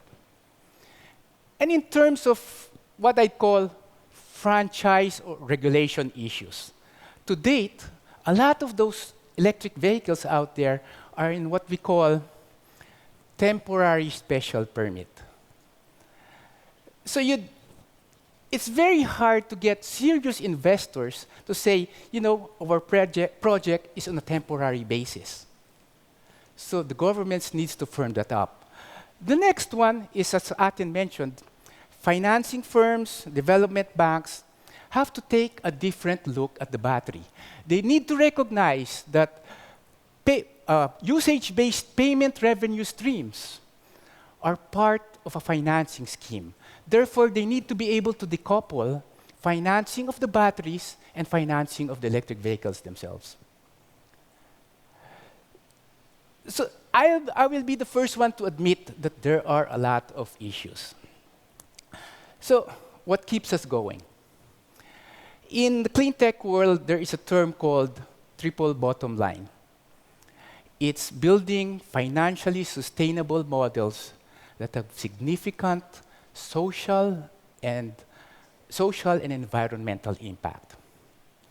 We see no better example of triple bottom line than what we're doing right now. But we can't do it alone. We need your help. Thank you. Thank you. Thank you very much, Henry. Henry, can I actually ask you to stay on stage? And I'd like to call back Atom to join us also as well. So have a seat. Adam? So at this point, we'd really want to actually just take off on some of the points that both Adam and Henry have already mentioned to us. But also, I'd like to remind our audience today that Pigeonhole is still active. It's still up and running. And if you have any questions, to actually post them on Pigeonhole. I've got a couple of questions already, although I think the iPad just quit on me. Talk about Apple products. Let me switch to my handy Android device. We've got actually about 5 questions, I think, that have already been posted on Pigeonhole. So we'll be asking Adam and Henry. Some of these questions are directed to either gentleman. First, Adam, your point about aligning the protocols to the new technologies.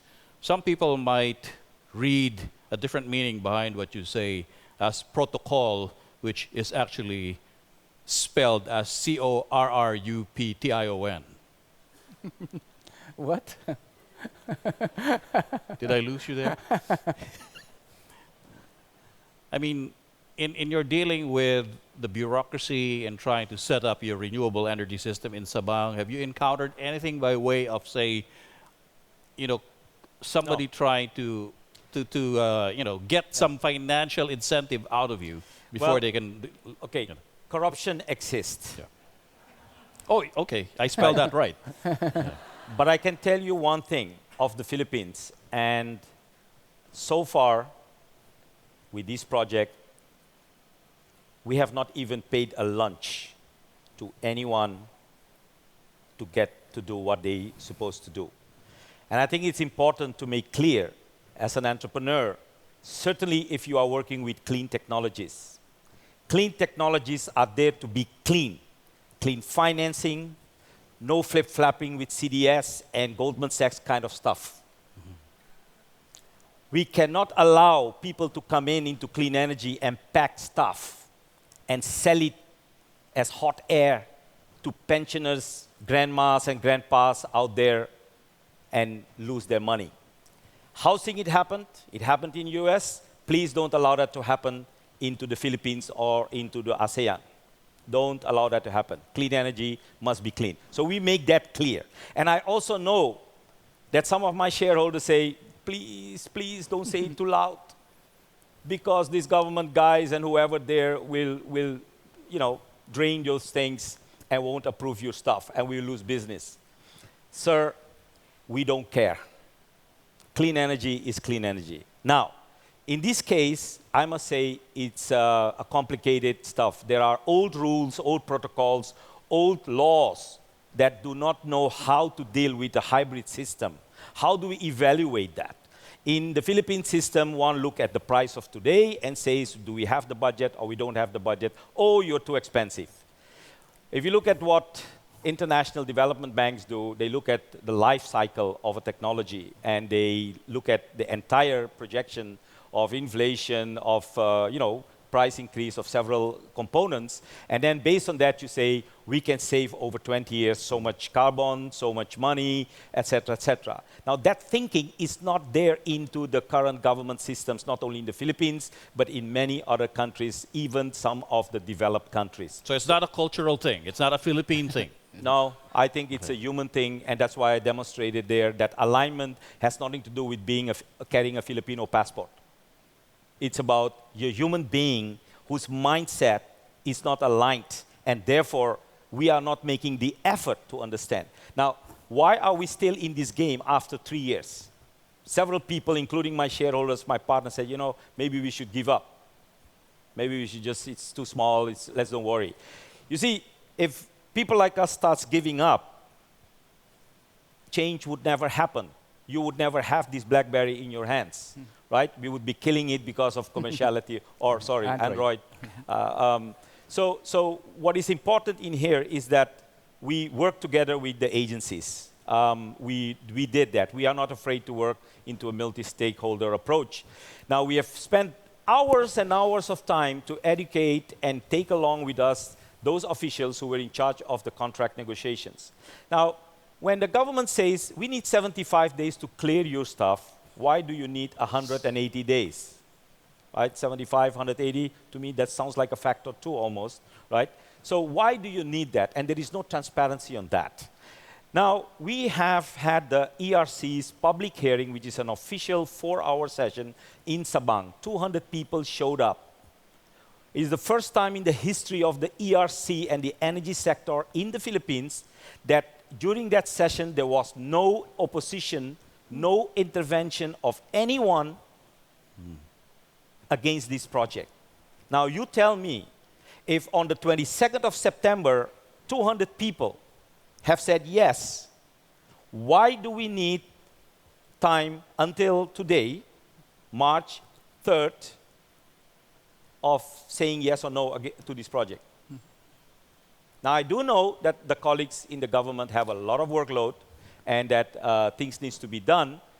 But, ladies and gentlemen, if we have those ambitious targets of the Philippines or of Indonesia or of China, we can't afford government to hide behind transparency, hide, I would say, inefficiency behind transparency. We are not for shortcuts. Do your due diligence, apply your rules, but make sure it happens fast because we have no time to lose. I think less than a decade ago, we passed a Renewable Energy Act, and the country, of course, was very proud to have that legislation at the forefront of the previous administration. But where do you see the Renewable Energy Act helping companies such as yours to promote this kind of hybrid technology? Frankly, it's good to have rules. But if the machinery behind those rules is lacking oil and grease and whatever, things are not going to happen. It's beautiful to produce documents. Philippines has a beautiful culture of producing laws and regulations, and do that in the way that we have been preaching for years in the development world, of doing in a participatory way. So many consultations are happening, and the rules are not being applied or done. And let me not only hit the governments here. The banks and the corporations are in the same boat. Technology companies do not understand multi-stakeholder approach and being patient. Banks are stuck into their own mindsets of rules. That's why people like Henry and my team, we are not making progress because we spend hours and hours and hours of time teaching ABC to banks. We do it because we know there is no other way than educating and taking the coalition along. But it is frustrating out there. You can hear that in my voice. It is frustrating. We don't have that time. Wait. Breathe in slowly, slowly now, and exhale. I can appreciate the frustration, Atom. I can feel it right from here. And you know, the thing is, I don't want to hide it. Yeah. Because if we start hiding our frustrations, things won't happen out there. It's part of the game. We have to make sure that banks unlearn to say, give me size. No, you find a rule that makes those people in Sabang become economic further developed. Don't look at a project. Last night we were talking, a project from a perspective of, oh, how does your project risk behave? Forget it. Look at Sabang with so many small entrepreneurs there. Restaurant owners, hotel owners. They are all your customers. Look at it from that perspective. Why are you narrowing down to a bloody checklist? You can't do that. The world is changing. I've got to pass some questions to Henry over here because people are actually wondering whether or not electric vehicle technology will still be that interesting or attractive as an alternative, given that oil prices have been growing down. And I guess that's the conundrum now for people such as yourself, who are saying that electric vehicle technology can actually be at par or cheaper. Yes, it is. And it's not just an economic issue. As we all know, it's an environment issue. And there's really more to it than just carbon footprint. When we started, I told my staff, including myself, go out there, ride with the motorcycle, with the tricycle drivers. I rode myself for one day at the back of a tricycle driver. And when you do this, you actually find things that you don't read, in the newspapers. First thing I read, there is a move towards changing these two-stroke, very polluting vehicles to four-stroke. But when I talk to the drivers, their preference is to ride two-stroke vehicles. I said, why? Well, four-stroke engines run hot. And try to ride in a four-stroke vehicle 14 hours a day. they all have arthritis. Second, four-stroke vehicles, if you look at the numbers, should be changed, roughly, oil should be changed every 10 days based on the mileage that they use. Well, of course, they save money, they change it every 2 weeks or a month. But take a look at it. And I ask, so where do you throw the oil? Exactly. Well, we all know, down the canal. Take a look at the numbers. If there's 4 million four-stroke, 2 liters to be changed every 2 weeks. So 8 million liters of oil being drained out or flushed down our sewer system every 2 weeks. What is that? Disaster. Yeah. So when you do the ground level, and I was talking to Aten, we're there at the ground level, you actually see the real. And I'm not even talking about noise pollution. So. How are the different cities, the local governments reacting to your business model, the pay? Yeah, the load and go. Oh, load and go. Sorry. Yeah. Fortunately, there are a number of progressive cities. There's few of them. A case in point is Bacoor, Cavite. They've given true franchises for electric vehicles. They've even earmarked routes for electric vehicles. I hope that a lot of LGUs or local governments will follow in Bacoor, Cavite's lead. There are a couple of questions here that were mostly directed to Atem, but I think you already answered it before we did the inhale-exhale thing again, because it was asking you if you're actually going to throw in the towel if you're facing this much obstruction from... Good question. Yeah. Well, we passed that point some time ago in our board of the joint venture company.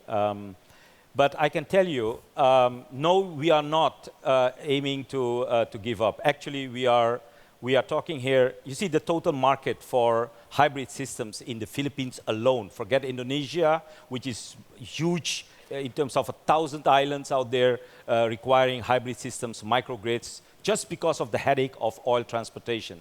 Now, if you look at the Philippine market, we are talking here about a market just for, close to $500 million of what we say interesting from a private sector perspective. So it's not a small thing. The portfolio that we are developing is around 100 million that we want to move in.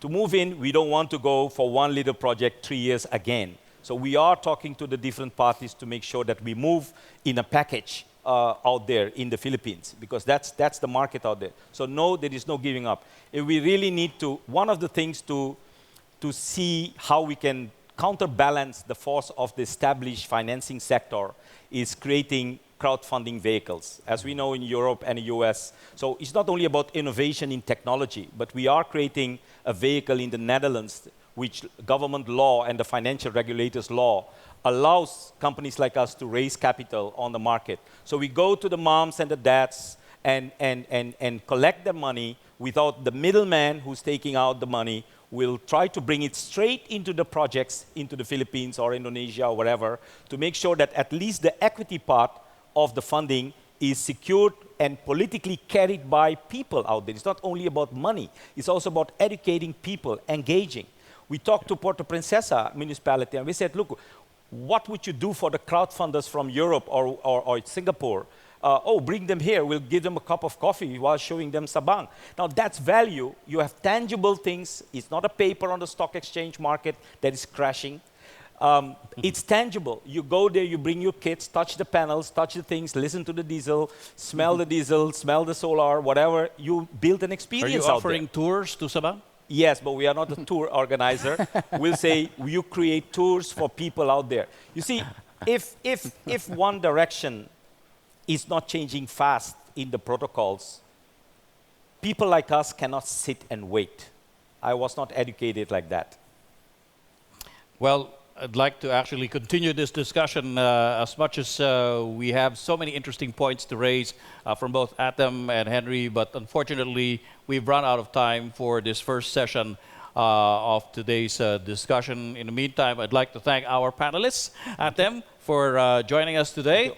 Thank you very much, and Henry also as well. Thank you very much, gentlemen, for joining me on the panel today. Thank you. Good. So, gentlemen, please, thank you. Well, we still have more speakers today, but my bit for today is done. And thank you very much to my colleague, Kathy Yang, who also introduced me earlier on. I'd like to turn over the stage now to your main host, Quintin Pastrana. Quintin? Tony, thank you so much. Thank you. Appreciate the content, thought-provoking discussions, and brilliantly moderated panels by my colleagues, Kathy and Tony in the industry. But what a thing is for us today is to look at the arc of these discussions. We started with the nice hangover effect of the Paris Accord. And now we're moving towards the sobering reality of on-the-ground implementation of how these investments are met with different challenges, either through regulatory or social political pressures. And again, this is a discussion that's ongoing. It's happening live. But the interesting thing about it is, as my mentor used to tell me, is who are in the room? And the question is answered by what's in front of me and who are in front of me. The people in this room happen to represent the key decision makers, regulators, policymakers, stakeholders. So before we go to the break, I want to urge you to please network with each other. Find solutions to these problems, because the wisdom, the collective wisdom in this room is enough to overcome these problems. As a philosopher did say, and again I'm going into the philosophers for wisdom, there is nothing more powerful than the idea whose time has come. And it all starts with a personal idea. Let's go on to an interactive tool that we wanted to get you to do during the break. The one I wanted to talk to you about is a platform called My Vision for the Future. It's a personal vision.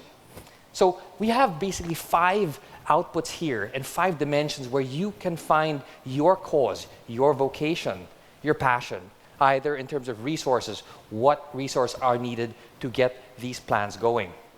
Second, policy. What regulations need to be fixed? What regulations need to be passed? Is the renewable energy law perfect? Can it be redone? Can it be amended? You're looking at mobility. What kind of transport solutions, building what Henry was talking about, can be done to make sure we change the fleets, the drivers' mindsets, and the passenger experiences? And then we're talking about innovation, science and technology. We are in an age where there's no excuse not to progress, because rapid innovations are happening as I speak. And lastly, urbanization. We all live in cities. We all want better air, better transport, better quality of lives. Let's think about these decisions. Let's think about these options we have, and let's put in very tactile, very personal visions. So I did a guinea pig exercise last night, and that's a guy on 4 hours of sleep and 10 cups of coffee, trying to show exactly what he wanted for the future. And some of you who know me know that I help build libraries around the country. And so I talked about the concept of third spaces. That's an example I want to share with you today. That's personal to me. It actually converges all those 5 dimensions. Why third spaces? Because we're looking at a city that has very little common space and public and democratic spaces. We have the malls, we have basketball courts, we have all these other institutions, but none of them are really helpful in terms of encouraging civic action, embracing our souls and identities, as Atem would like to say. And then also, I want to talk about 3 areas that I talked about, which is, one is libraries, obviously, parks, and importantly, as many of you have seen today, pedestrian and bike-friendly and e-vehicle-friendly lanes. I remember a quote from the mayor of Bogota, former mayor of Bogota, who's saying is, the best society is not where the poor people drive cars, it's where the rich people take public transport. So that's something we have today when we look at how these ideas converge based on the case studies and the realities. So before you go on break, I want you to think about what you want to contribute, because the world, through Rappler, through social media, through this forum, is watching and listening. And the decision makers are right next to you. One thing I want to do as I end this part of the day is to talk about Pigeonhole again, the interactive tool that Kathy and Tony so brilliantly moderated and got your inputs on. I'm going to ask you to do a poll today that has to do with third spaces and transport. Let's go to that poll today. The question I'm going to ask that other people have already answered is, how did you get here to Manila Hotel? The initial poll says, most of you are using exactly what the Paris Accord people don't want you to do, is use your cars. But that is the reality. Nobody can walk here without sweating in your 1,000 peso suits. Public transport, obviously, there's still a discrepancy. Some people actually flew all the way here across the world to get here by car. Now I want to ask you, please fill this up, because this is going to be a good baseline to the question I'm going to ask later. Now, as we go to the break, I just want to remind you, because we're running a bit over time, that we have 15 minutes to do that networking. Don't worry about it. We have lunch to do the rest of it and the rest of the day to build these relationships and solutions. So as we go, I want to say thank you again. Let's have a round of applause for our two previous speakers and moderators. And I will see you in 15 minutes. Thank you very much. That, as many of you know, that was El Gama Penumbra, the first grand prize winner of Asia's Got Talent. Let's give him another round of applause. You know, I think that rendition of that song gives us a perfect setup for the next panel. You're talking about every limb in place, arched together to provide a story and a narrative of how we can work together to offset climate change, to adapt to it, and to make sure that we're all working together towards concerted, concrete action. Now, that's a good theme to start off with. When you look at this together, I want to, well, first of all, I've been told, please bear with me. I want to talk about El Gama Penumbra. El Gama Penumbra has been an inspiration of ours because it talks about the Filipino innovation coming from nothing, going towards something, and resonating with a message that we can all take home with us. Now, as we move on to the next panel, I want to take that message further and have experts come to the stage to talk about how collaboration actually works in action. So let me bring to the stage the Philippine Business for Social Progress Executive Director, Rafael Lopa. Joining him on the panel is the Honorable Mayor of Marikina, Del de Guzman. Mayor Del Guzman, please join us. And the private sector co-chair of the National Competitiveness Council, Mr. Guillermo Luz. Bill, please join us.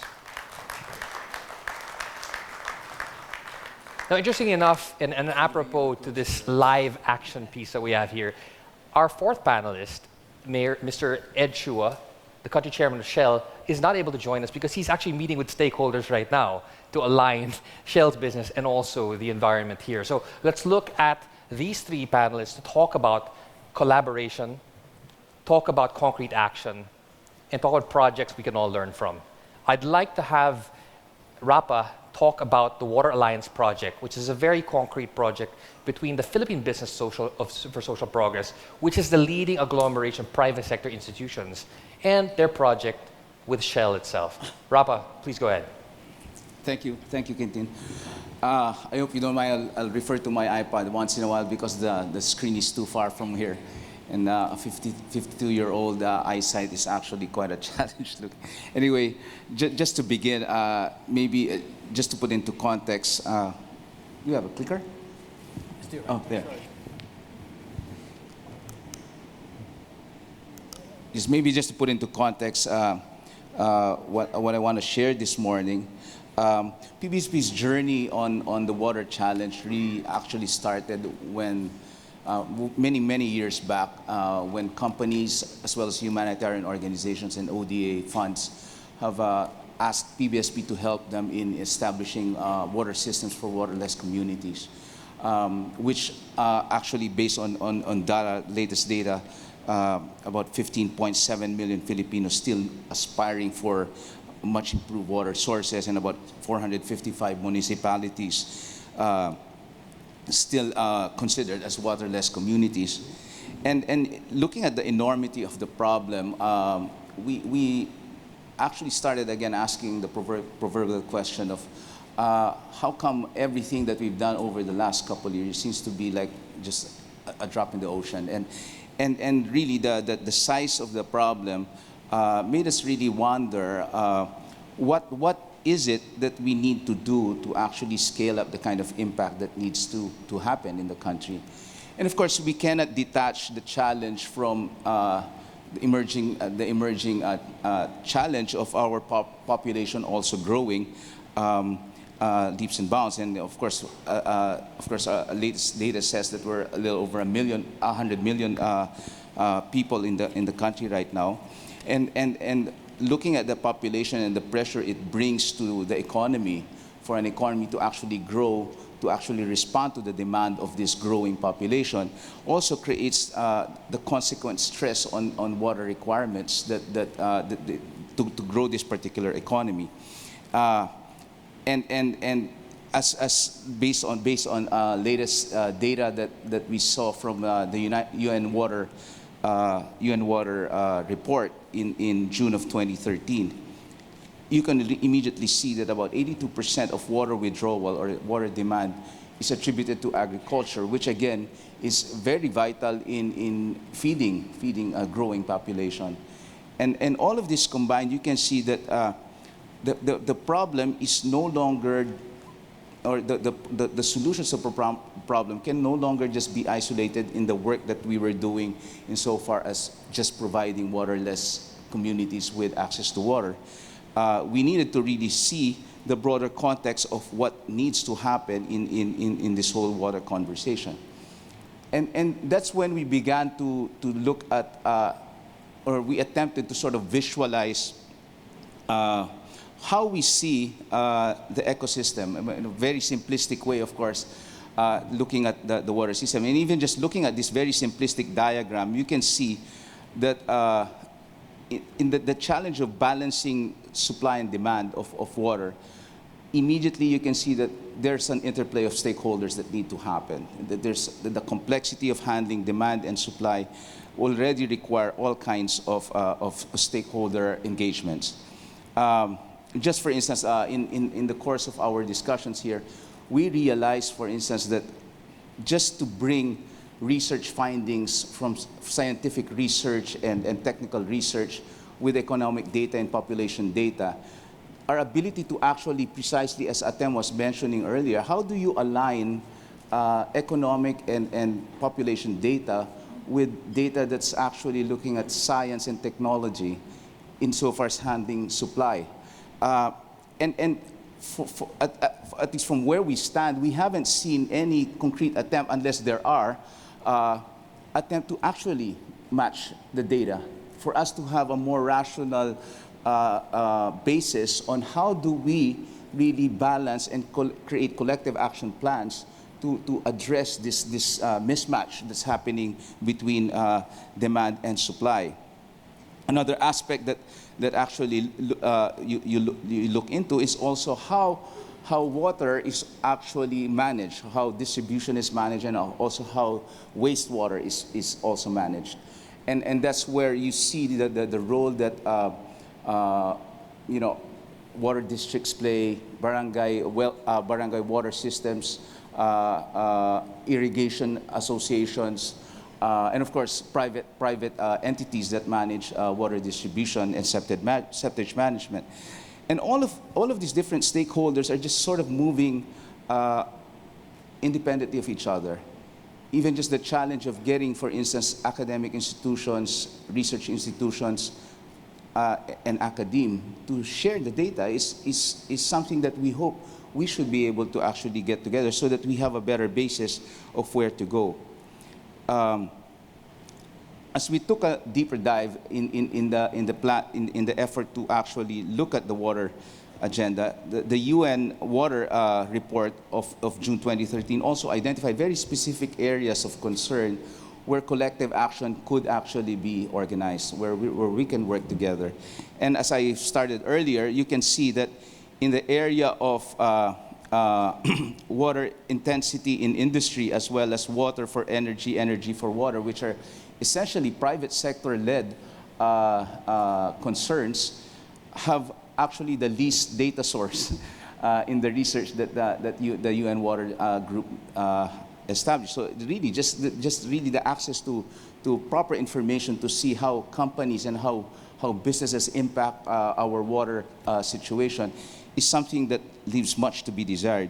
Another important note that I saw in the water report is this whole idea of tracking governance. Again, issue on alignments.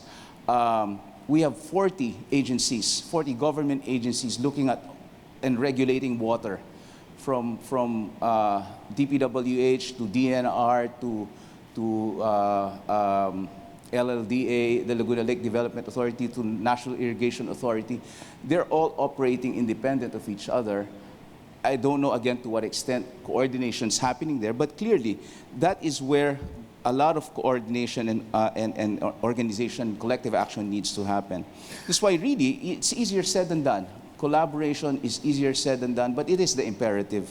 And therefore, just guided by the CEO mandate that was formulated by the Global Compact, we here in the Philippines, and realizing the size of the problem that we needed to address and the imperative to collaborate.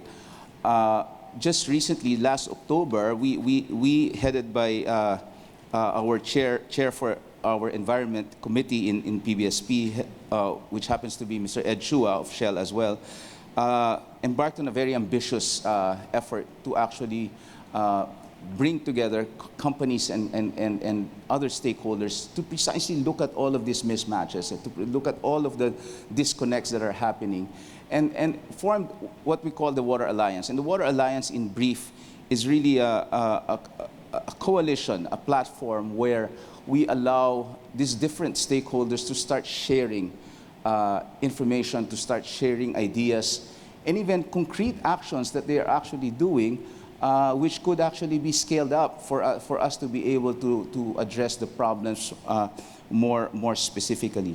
So we are at an early stage in this alliance building, but what is very promising is that we are seeing a lot of enthusiasm coming from the private sector. The beverage companies have already approached us and said that as an association, they're willing to really start looking at water footprint scorecards that they could put together along the industry.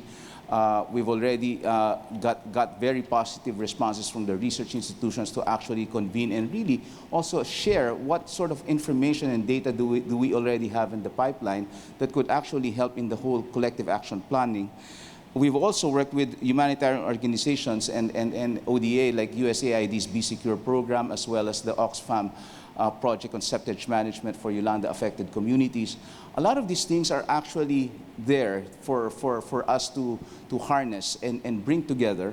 And we are quite positive and quite optimistic that if we do get a constant platform happening, a constant conversation happening, hopefully we can really find ways and very concrete functional relationships to actually address some of these serious problems.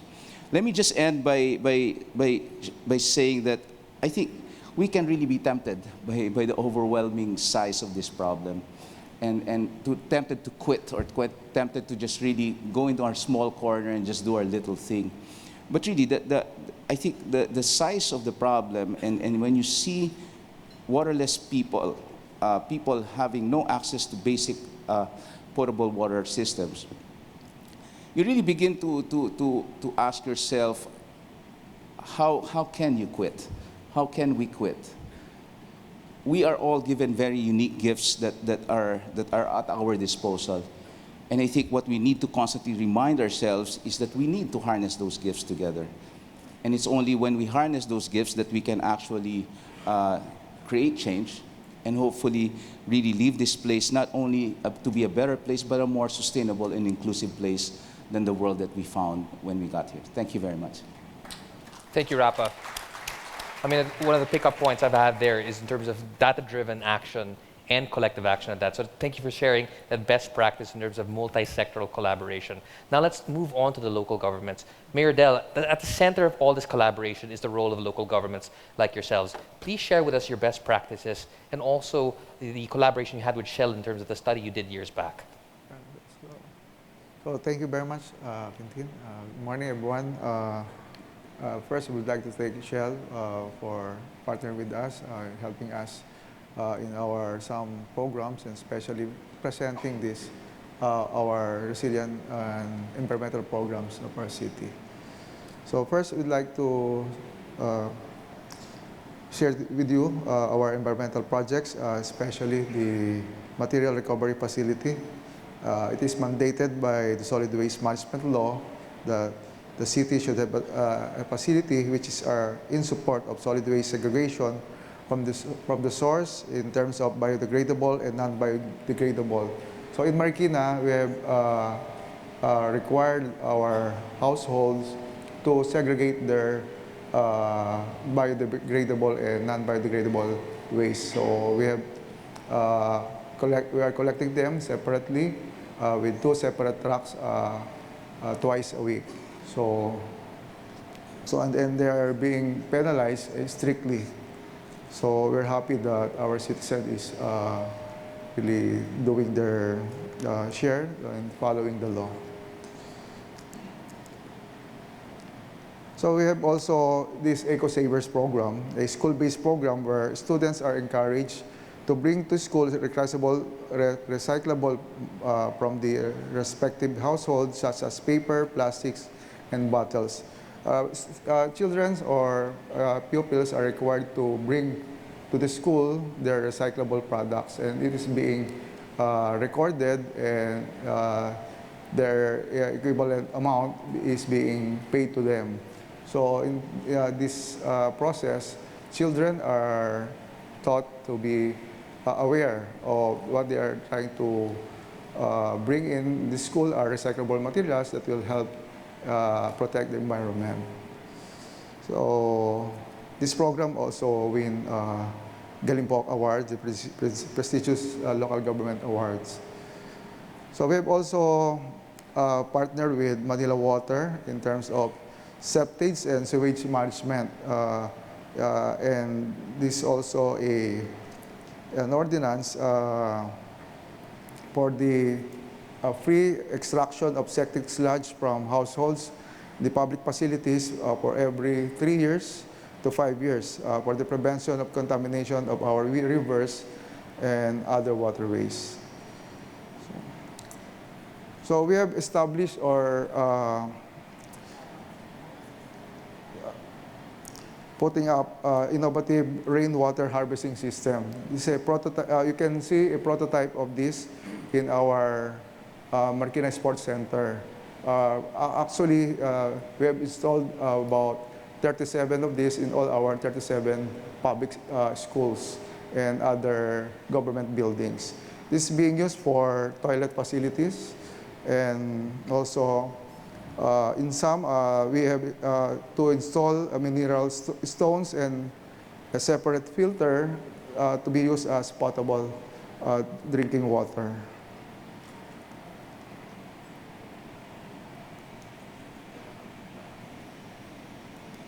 Okay. So climate change and disaster mitigation program.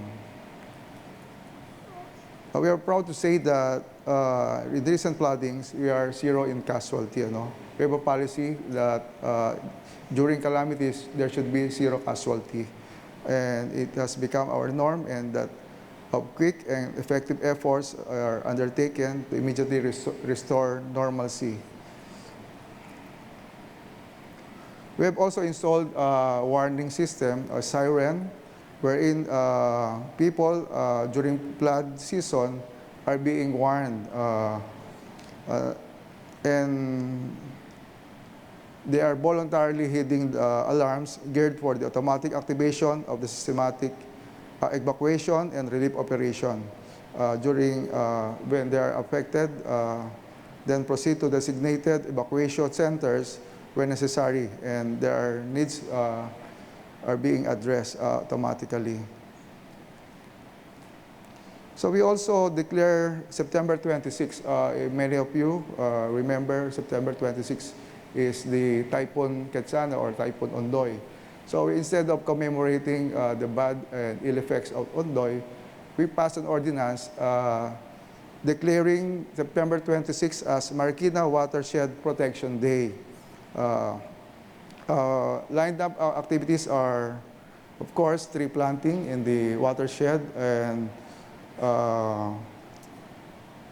we have tied up also with the Rotary Club of Marikina as an annual sport events or a marathon, or we call it Takbo para sa Marikina Watershed. Um, so this is dedicated basically for the protection of Marikina watershed and the prevention of further degradation. We are also awarded by the Department of Natural Resources, Environment and Natural Resources, first 20 hectares, and they give us another 200 hectares for us to take care of it and to replant trees in that areas. We need to at least replant trees for about 27,000 hectares. So a big effort should be done, and efforts is still at work and in progress.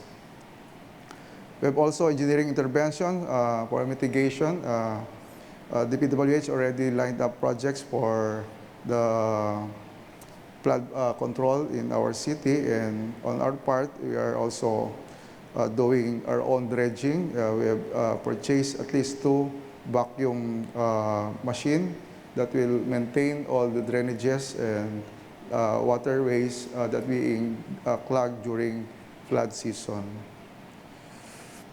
So we also collaborated with 9 other municipalities or different local government units which are located or situated similarly, exposed to the same hazards along the Marikina-Pasig River system, and to include Valley Fault system, thus forming the original Alliance of 6, which later become evolved into the Alliance of 7. So these are Antipolo, San Mateo, Montalban, Cainta, Pasig, Marikina, and Quezon City. These original 7 evolved and with the addition of 2 more LGU from Rizal, Baras, and Tanay. So that will become Alliance of 9. So this coalition of the Upper Marikina River Basin Protected Landscape under the supervision of Protected Area Management Board or PAMB of DNR.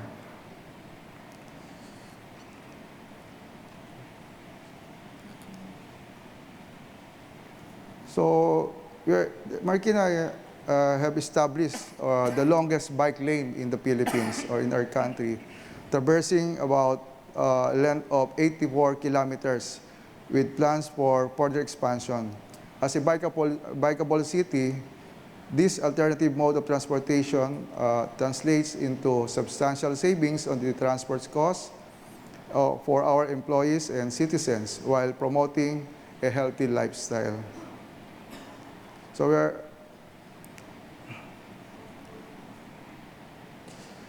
we are encouraging through the efforts of MMDA that other LGUs will follow so that we can bike not only in Marikina but within Metro Manila. So I would like to share with you our business-friendly policy on ease of doing business in Marikina City. Through the initiative of our Business Permits and License Office, the city government joins the national government in simplifying registration process by introducing and activating the Marikina Business Portal. Processing for new and renewal business registration process is now much faster as it is down from 7, actually originally from 14, so we made it to 7, but we can still reduce it to 2 steps, namely assessment and payment. Through online verification by a Marikina Business Portal, taxpayer can view the status of their business registration as well as clearances from other offices such as the Planning Office, Engineering Office, Environmental Management Office, Fire and Health Office. And furthermore, interaction of different government offices linked to the business registration process is now possible through the Marikina Business Portal. So, to just share with you, Marikina City received various awards and commendation for good governance, economic dynamism, competitiveness, and disaster response from the National Competitive Council of the Philippines, Office of the Civil Defense, Philippine Society for Quality, Development Academy of the Philippines, University of the Philippines, and the Office of the Ombudsman. So finally, the partnership with Shell are trying to propose another project. So far, the most promising initiative being pursued by the city in partnership with Shell Philippines is on the area of green energy power resilience. In the glimpse, we are considering options such as citywide rooftop solar photovoltaic power source in suitable buildings and a 50 megawatt independent power plant that is also connected with the national grid. So integrating cleaner alternative power generation from natural gas and solar energy to complement power from the existing grid could lead to installation of a power plant or facility that is fuel flexible. This is a future plans for jointly with Shell and Marikina City. So thank you very much and good morning. Mayor Del, thank you very much for sharing that. And it's fascinating to know about the outreach you're doing with your sister cities, your neighboring cities, and showing that as a center for excellence of best practices. Now, Bill, you want to talk about best practices because at the national level, you are looking at cities and how competitive and smart they are. Tell us about your study and how you're focusing on actual results. Sure. Thank you, Quintin. I'd like to speak about why and how we need to build better cities. No? And the reason for us is quite obvious. There's been a long trend towards urbanization worldwide. And right now in East Asia, over 50% of our populations live in cities. And Asia is home to more than half of the world's megacities, those with 10 million or more people, including right here in Metro Manila. And by 2050, up to 3/4 of the world's population will live in urban areas versus only 1/3 in the 1950s. So when we take a look at cities, what do they represent? Cities represent the center of population, of consumption, of creative energy, of GDP growth, of GDP in itself, but it also represents the other side, which is waste and environmental degradation and pressures. No? And 11 of the 20 most polluted cities are right here in Asia, and 15 of the 20 cities most exposed to climate change risk are right here in Asia. At the same time, again, cities are the growth drivers of an economy.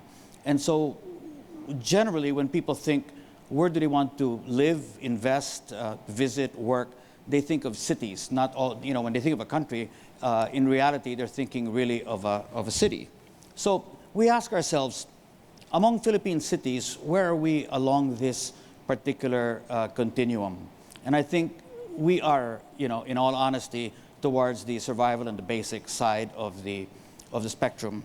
So last year, the APEC Business Advisory Council, the APEC CEO Summit, NCC and others, we worked with PricewaterhouseCoopers to undertake a study of cities across APEC and to figure out what makes them livable, sustainable, competitive, and I would now add what makes cities resilient. And what can we learn from this and how can we apply it to the Philippines?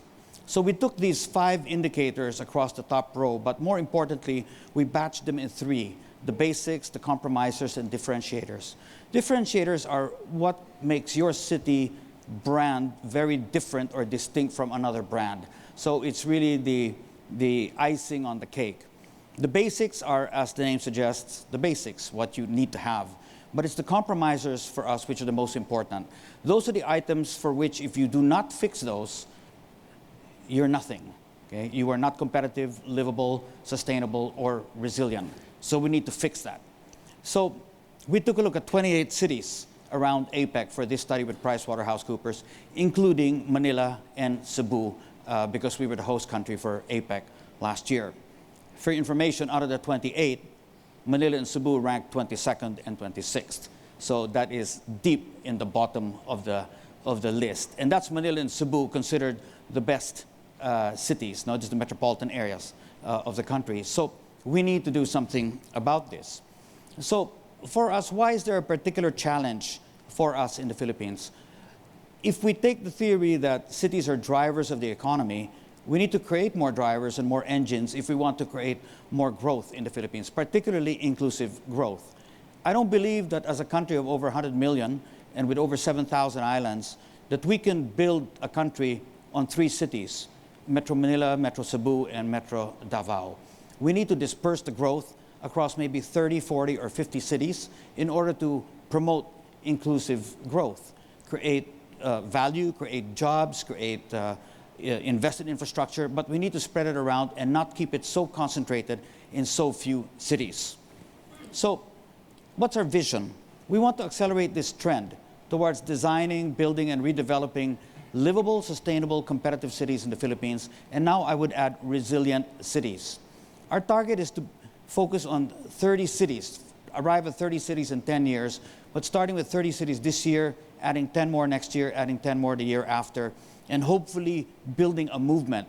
We started this in 2014 through the Livable Cities Design Challenge with 15 cities, and so now we're going to revisit this project and relaunch it this year in 2016.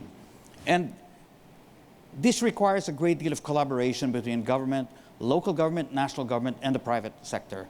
Fortunately, the opportunities and the avenues for collaboration are plenty. In the research side, there are companies like Shell, HP, PwC, IBM, Microsoft, JP Morgan, Center for Livable Cities. Many other agencies, both multilateral and private, are already engaged in research on how to make better and how to design better cities. But we'd like to combine the research with action. We think that working with mayors like Mayor Del Guzman, we can bring mayors together in a Sustainable Cities Academy, a set of face-to-face workshops to share ideas and best practice on how to build and design better cities. But beyond that, I think we need to have online training and education so that we can constantly be in touch with people. And overlaying all of that, we'd like to put together the Livable Cities Design Challenge, which we will run this year for 30 cities. Basically an urban planning design competition where we give a very simple problem and in a few months ask for people to give us solutions.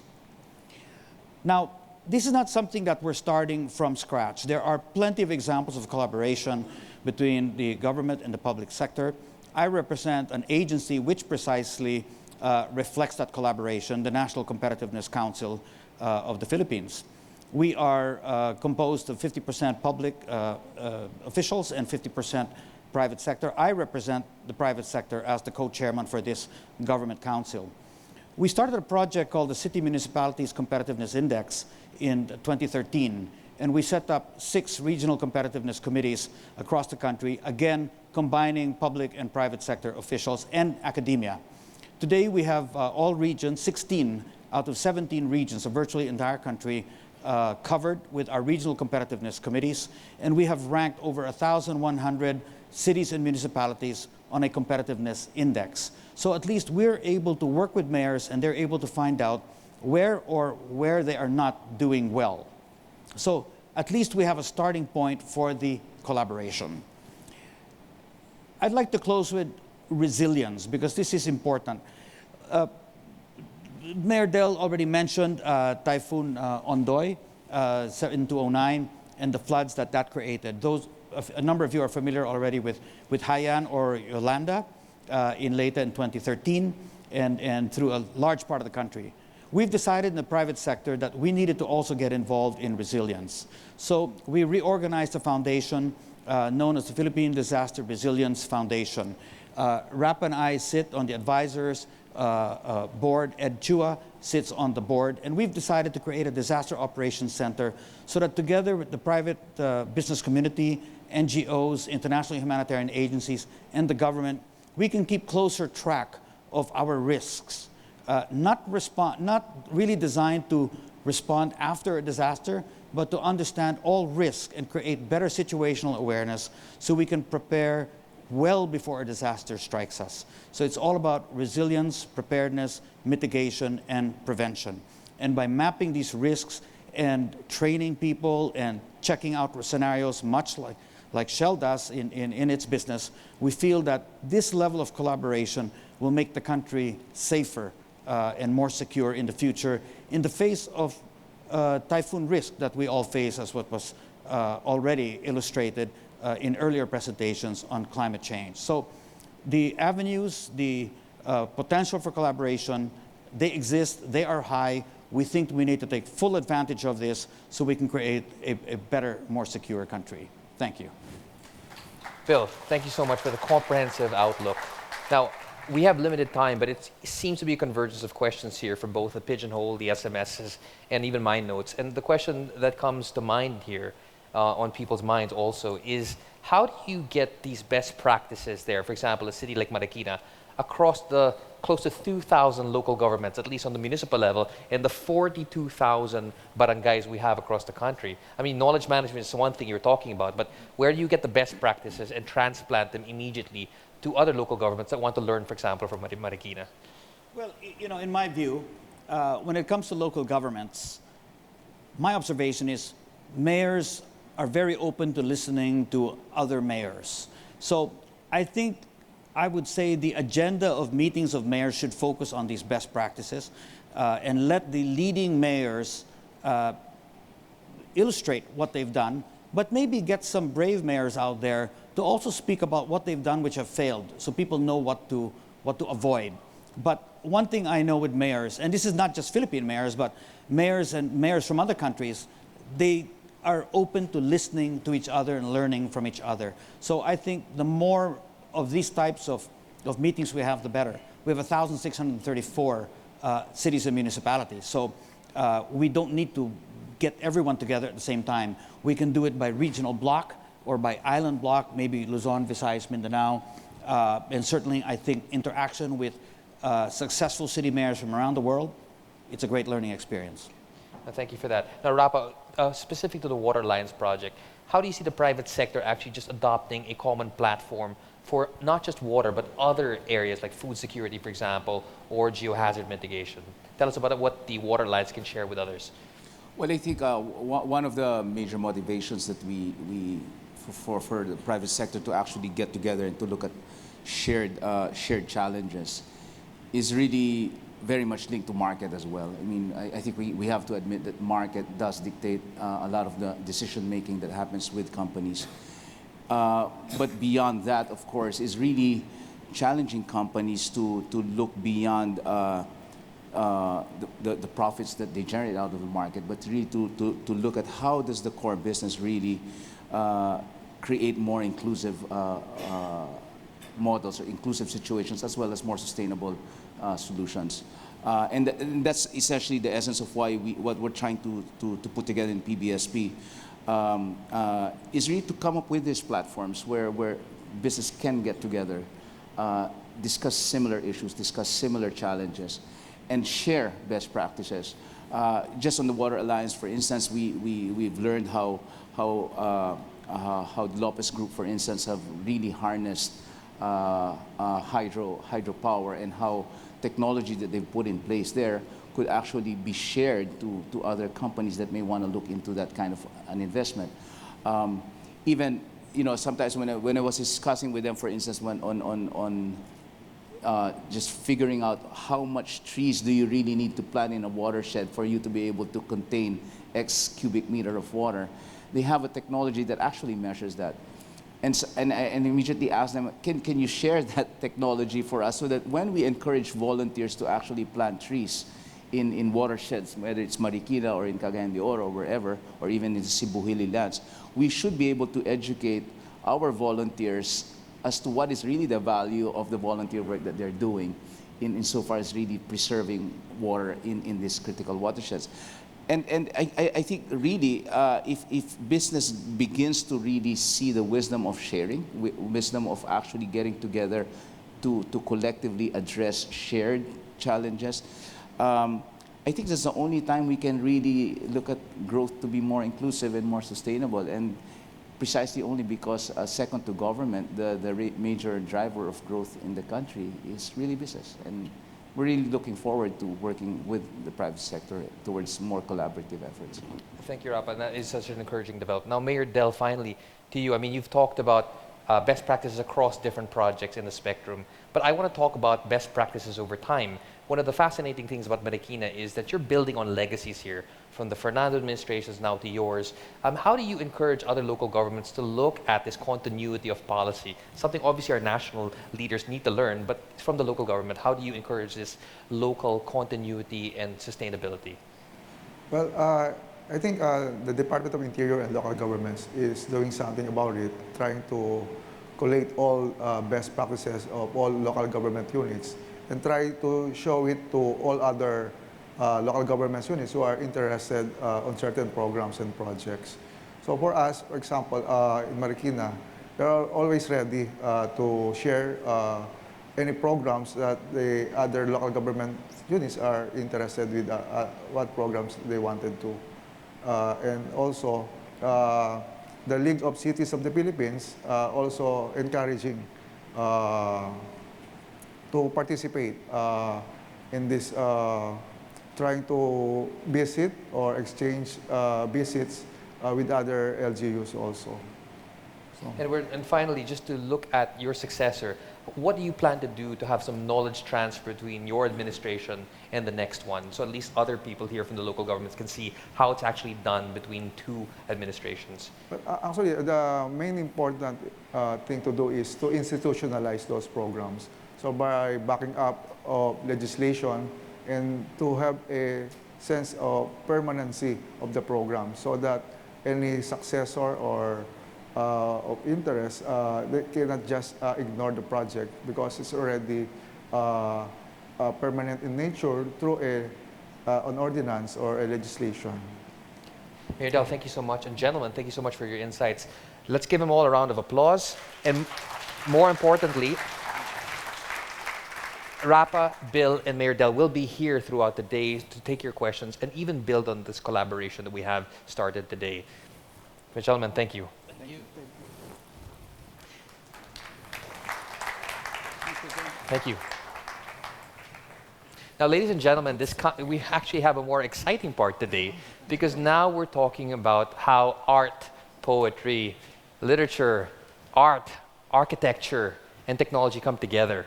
And that comes together into one single person who I have with us today, who's flown all the way from Europe to come in to share how he's pushed not only the boundaries of art and technology, but dissolve them to show that how we can collaborate, whether you're an artist, an entrepreneur, or a business person. How does it come together in terms of design, implementation, and more importantly, social impact? I want to invite to the stage with us Mr. Dan Rosgaard, I hope I pronounced it well, to the stage to share with us his views and his projects in terms of how he's been able to collapse art, social change, and technology together. Dan. Thanks so much. Yeah, thank you. Thank you. You almost pronounced it right, so very good. Thank you for trying. Good afternoon, ladies and gentlemen. Thank you for the invitation to be here. Today, I would like to take you on a super small tour, so to speak, which is about creativity, new technology, exploring new worlds. And I'll show you some examples which, in my humble opinion, have been successful. Bicycle paths which charge at daytime and glow at night. Smog-free towers which suck up polluted air, creating parks or playgrounds which are 75% more clean than the rest of the city.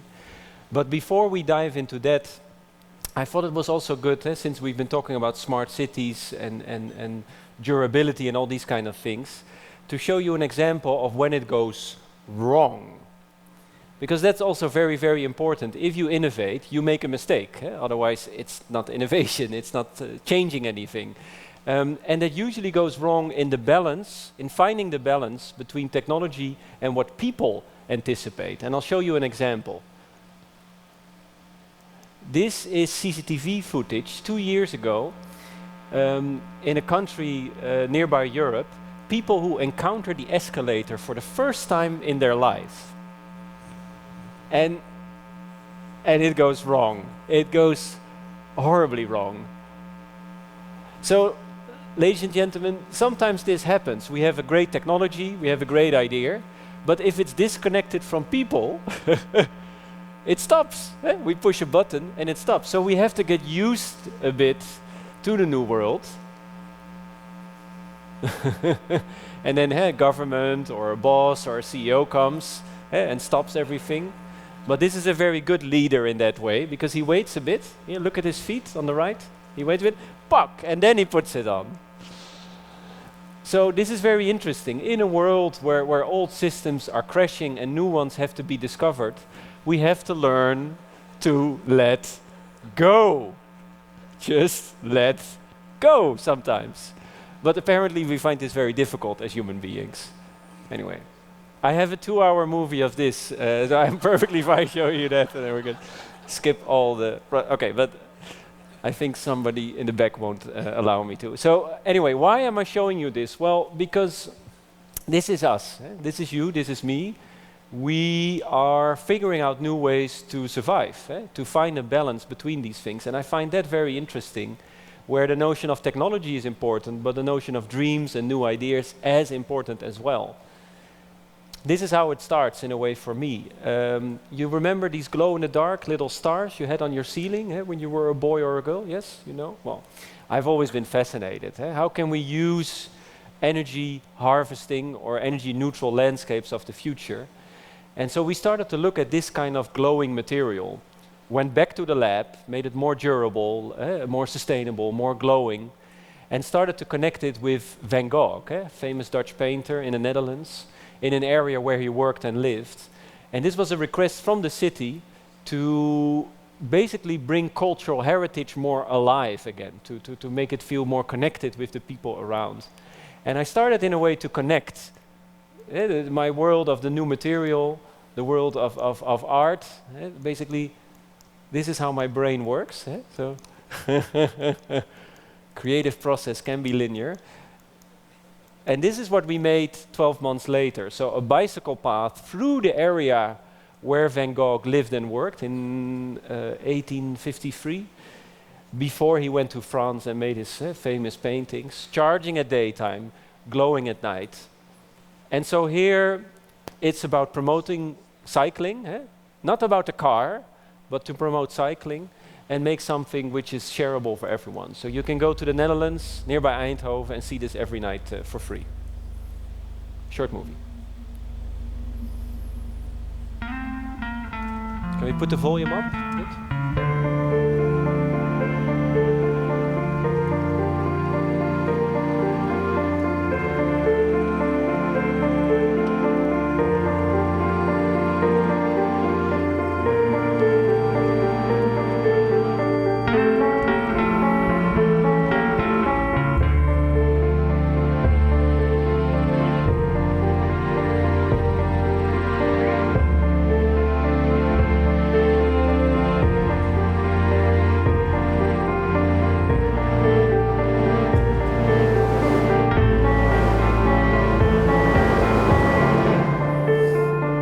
It's just like we're laying on a starry night.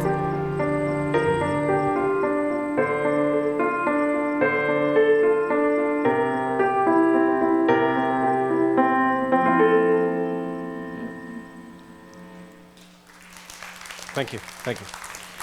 So this was not just a single artwork designed to be pretty. This was a collaboration with Heijmans, one of the largest infrastructure companies in the Netherlands, 8,000 people. Shrinking business, problematic business, very, very conservative. But the CEO realized they needed to work together with people outside of their discipline to make something which is valuable. Now the sheikhs from Qatar start to call us how much for 10 kilometers. So everybody's happy. But in the beginning, of course, people are like, why are you doing this? Well, because we think it's important to find meaning. I do not do this alone. This is not a one-man show. Of course not.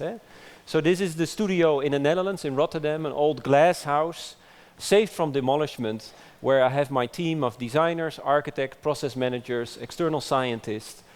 80% of the stuff I'm doing now, I was never educated for. So in the new world, yeah, that's true. In the new world, you have to be creative, you have to work together to make these kind of things happen. And it starts with looking, it starts with questioning, it starts with being frustrated in a way. For example, here, this is a Rem Koolhaas CCTV tower in China. where I'm spending a lot of time in China. I mean, I love it. I learn so much from it. But sometimes our desire for progress, our desire for innovation has side effects that you and I didn't even imagine. So this is the below images on a Saturday. When I look from my room on the 32nd floor, I can see the world around me. It's okay. Life is good. The people, the cars, the trees. But then on a Wednesday or on a Thursday, the above image, when a city is completely covered with smog, with pollution. It's like, and every city has its problem. Paris, Rotterdam, every city is sort of struggling with his desire for future. And I thought, maybe I can work with this. Of course, we need clean technology, electrical cars, more bicycles, you name it. But maybe we can make something within the now to engage people with a solution instead of just being part of a problem. And I'm the son of a math teacher. And I remembered when I was a boy that when you have a plastic balloon, like your plastic balloon, and you polish it with your hand, it becomes static. Exactly, very good. Static electrified. So it sort of starts to attract your hair. And so I thought 2 days later, what if we would build the largest smog vacuum cleaner in the world, which sucks up polluted air and cleans skies? And 2 years later, I'm sort of jumping because of time, 2 years later, after hundreds of people telling me it could never be done, it already exists, etc., we realized the first one sucks up 30,000 cubic meter per hour, uses no more electricity than 1100 watts, which is like a small water boiler, and creates parks, playgrounds, which are 75% more clean than the rest of the city. Short movie. Pollution. It's really weird that we accept it as something normal and take it for granted.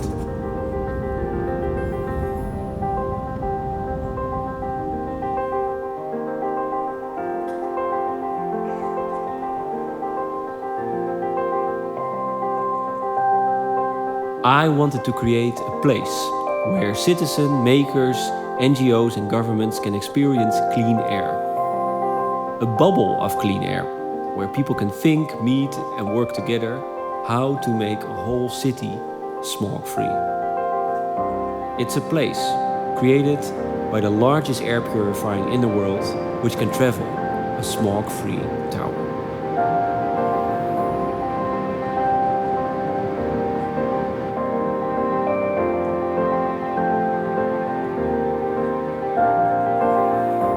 In the future, waste should not exist.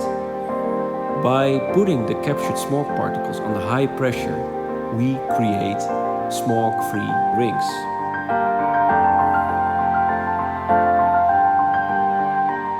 And so by sharing a smog-free ring, you donate 1,000 cubic meter of clean air to the city where the smog-free tower is in.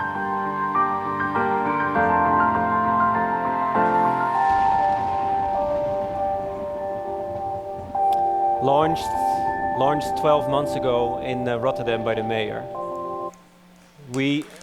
Thank you. Is this the solution for a whole city? Of course not. But I think we all know the real solution. It's more a question how to get there, yes? How to fill up the chapters of the book called The Solution. And so I believe by making places which are more clean, where people can feel the difference, where people can share the difference, you create a sort of an engagement which is as important as technological innovation. So also you learn from the process. Here. This is Rotterdam smog. This is the, Excellency, if you would be so kind and maybe you can show it around, to share it. This is the stuff we were sucking up from the skies, and it's like, and it comes from industry, it comes from cars, it comes from me traveling, there's nobody to blame, we're all part of the package. And we thought, that's interesting, maybe we should use something to work with this. In the future, waste should not exist. 42% out of this is carbon.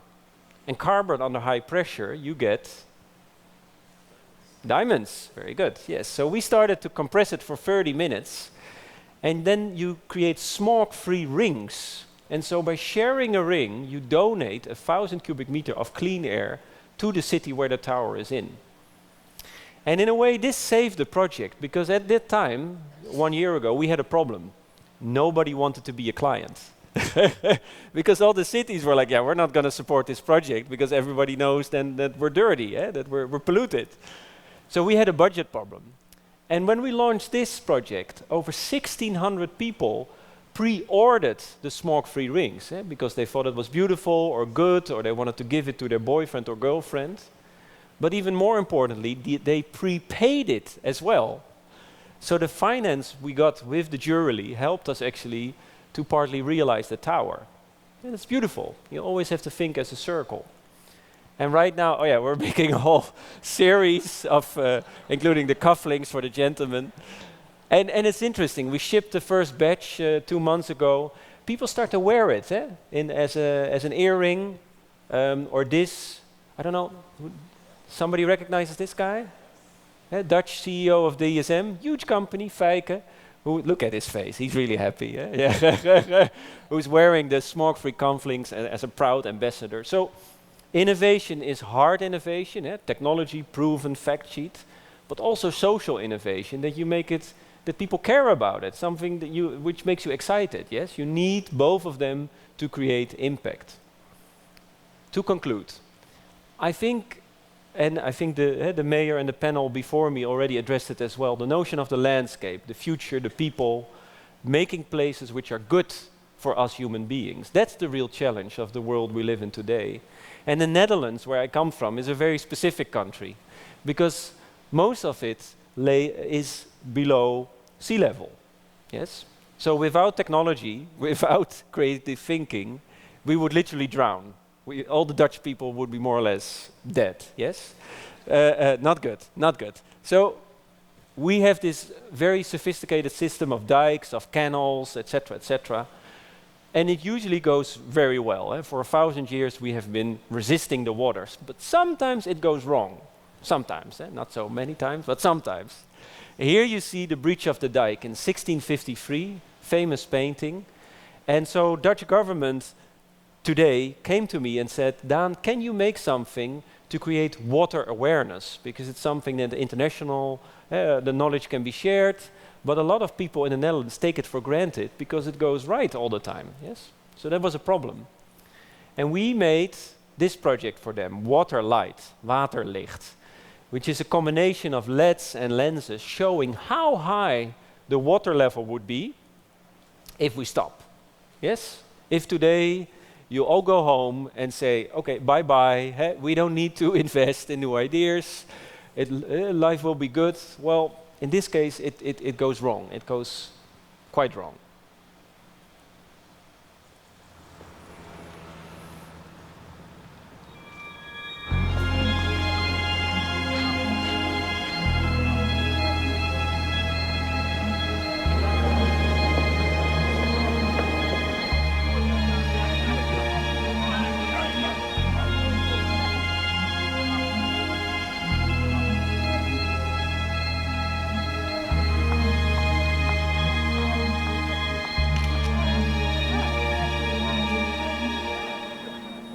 Best wel spooky.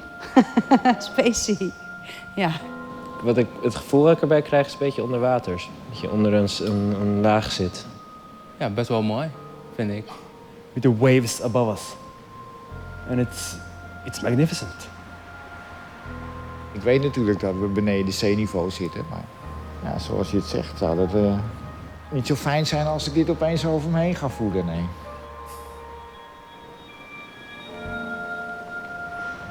And by launching this on a public square,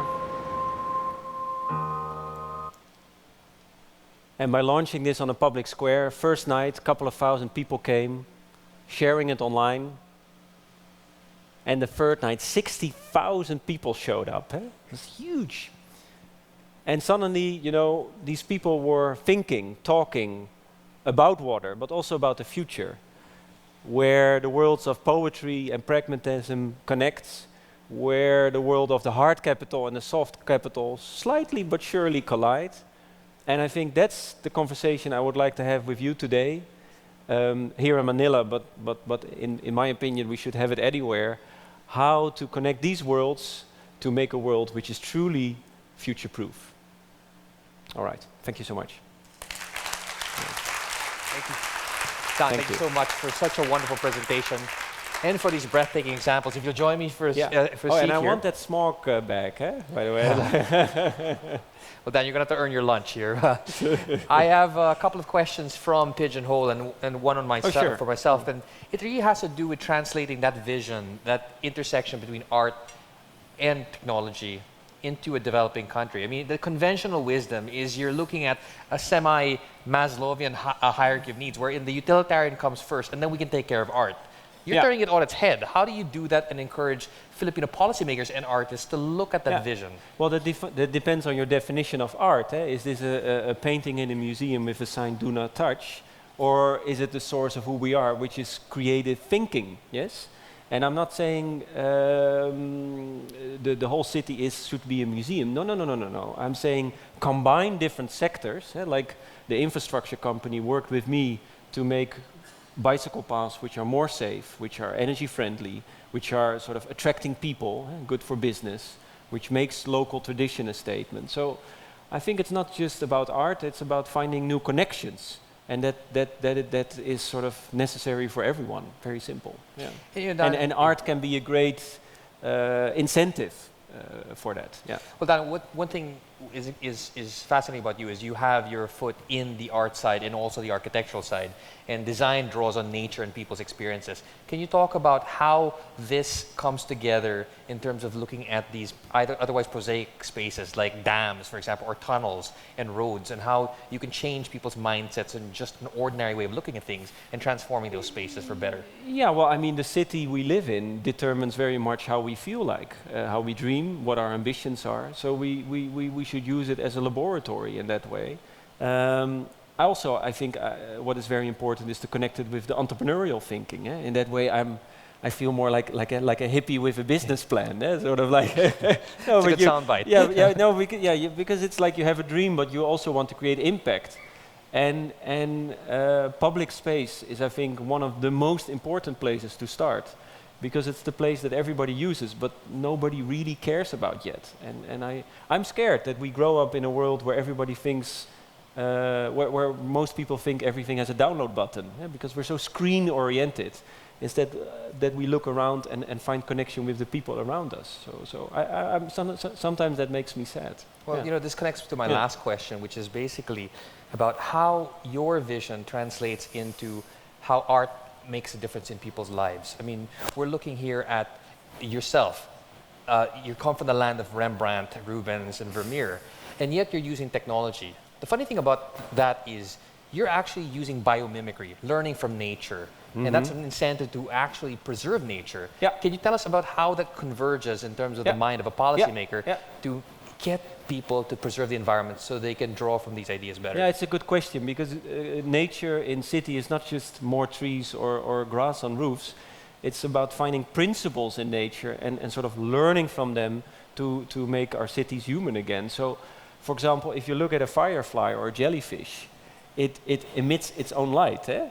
It's like, whoa, it doesn't have a maintenance contract or a fossil or electric fuel, or it's like, and so what can we learn from that? And you see the new scientists and the new technology popping up in that field. There is so much wisdom in there, and I'm not saying that in a sort of hippie green flower power way, but true knowledge is there to be discovered. And to be honest, the things I showed you are just in the early phases of realizing that surface of nature. We haven't even scratched the surface yet, have we? Absolutely. And to find the sort of symbiotic relationship between our desires, our ambitions, our ego, and planet Earth is about doing more, not about doing less. And it hits this notion of nature and creativity. Yeah. Well, that is such a breathtaking and enriching conversation. We're going to have more of that over lunch. And many of you who would like to ask about these questions can approach Dan later on over lunch. Sure. Don't interrupt his lunch first. Wait for him until he eats it. I'll be fine. And more importantly, I think this conversation of convergence about art, poetry, vision, technology can come together And with our next artist that's coming, Monica Regalario is here with us today. She's a local artist, a local version, who's trying to put a narrative together as to how this arc of progress, this powering progress together, has come together in terms of an art and a sand sculpture. Monica Regalario, please come to the stage. Demonstrate to us this sand sculpture to show us our journey so far.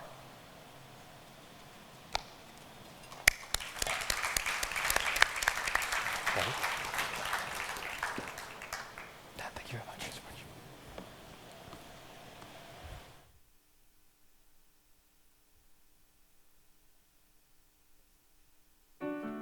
Gather. Gather men, women, young and old. Come together leaders, thinkers, innovators, and idealists. Gather representatives from governments, business, and society. Gather as we power progress together. Gather as we work towards a sustainable future. By the year 2050, the Earth will be home to more than 9 billion people. In the coming decades, population growth, rising prosperity, and rapid urbanization will place more pressure on 3 vital resources: water, energy, and food. Water allows us to generate energy and grow food. Energy is required to both grow and distribute food and clean water. Food production is required to keep both energy and water generation going. To ensure a sustainable global future for all people in all countries, we must all work together to achieve a responsible balance in the generation and use of resources.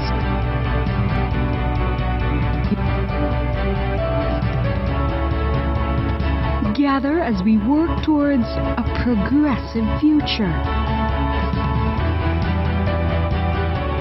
By the middle of this century, most of the world's population will live in mega cities.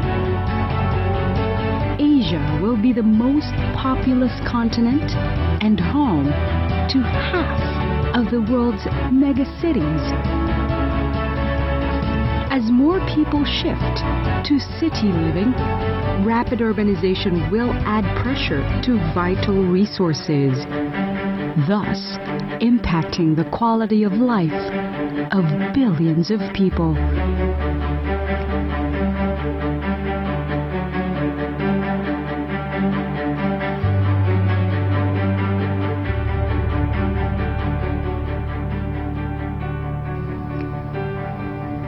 Gather as we work towards a resilient future. Just as a majestic tree begins as a young seedling emerging from the ground and persevering through the harsh conditions of its environment. Rain, fire, drought, floods. Our civilization faces its own challenges for survival. A growing demand for energy, coupled with environmental stresses, require us to improve our own resilience. If the world can deal with these challenges in a sustainable way, society will be able to adapt, develop, and even thrive.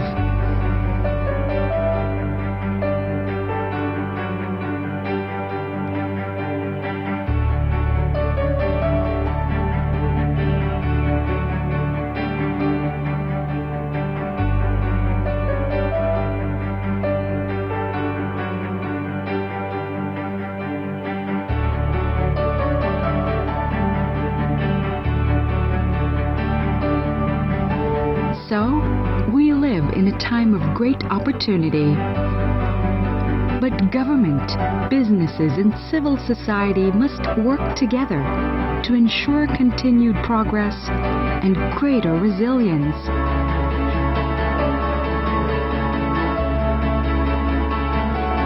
Just as climate change is real, so is the demand for more energy for all of our needs and wants.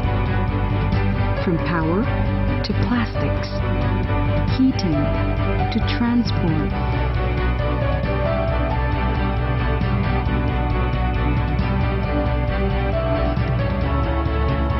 We have to act together. Let's explore innovative energy solutions that enhance economic opportunity and quality of life.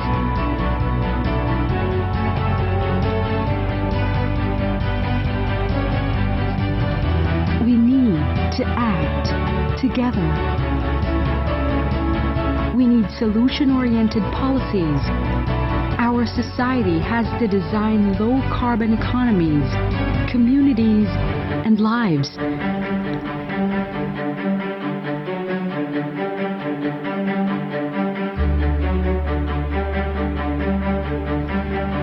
The solutions are out there. Society must be ambitious, but must work hard to avoid costly decisions that are later regretted. It's going to require a mixture of vision and realism, urgency and thoughtfulness, and above all, collaboration.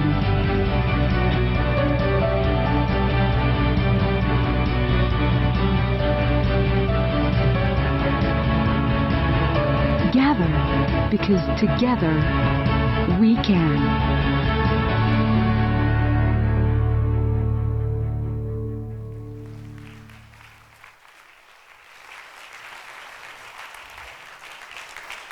Wow. I mean, that really just beggars description. Monica, thank you so much for narrating this in visual form. It also reminds me of the way the Bhutanese Buddhists do their mandalas in terms of these sand sculptures showing the impermanence, but the beauty and opportunity of life. And speaking of which, this is the perfect time and the moment to introduce someone, a leader, who sits at the intersection of faith, science, and education.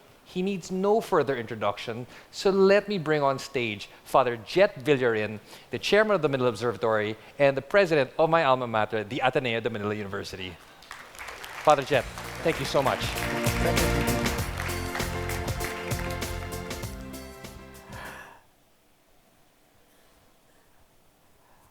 I don't know if it's possible. Can a priest confess?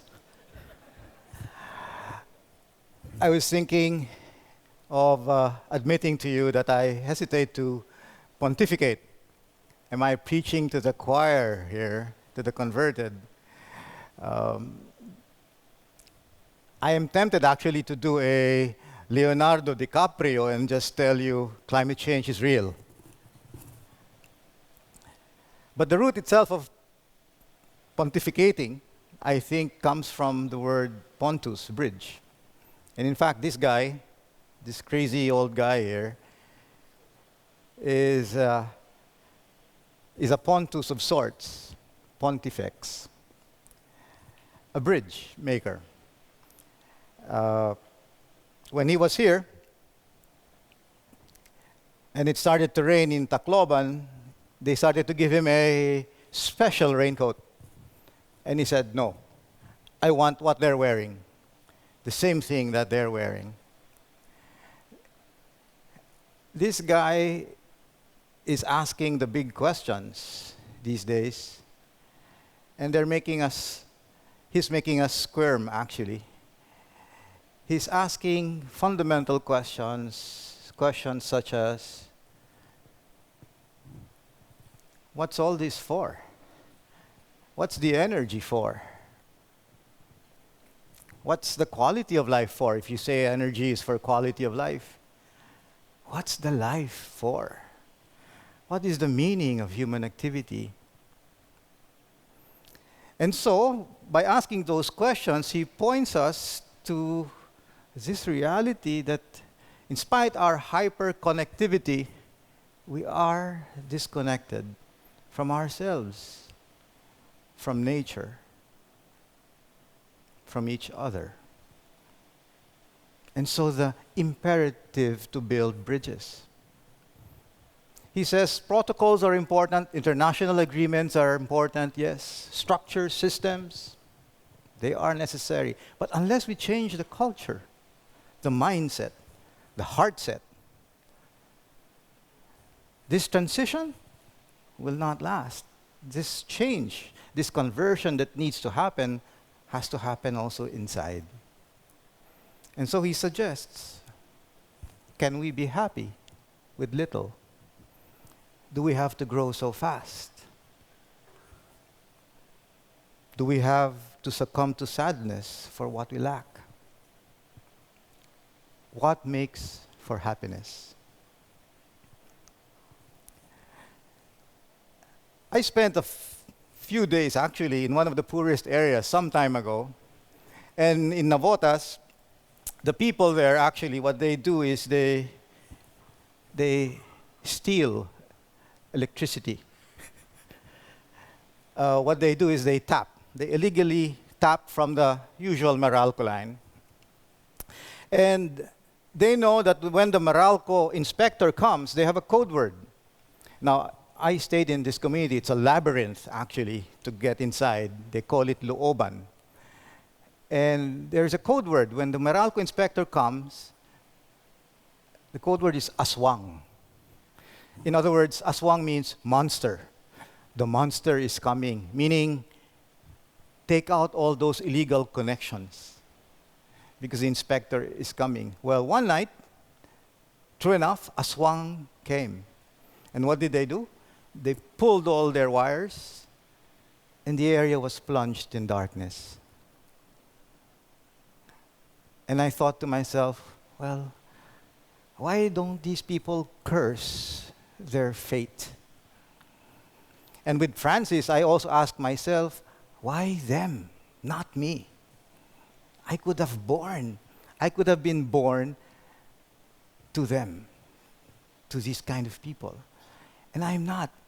I live in a home where there is light.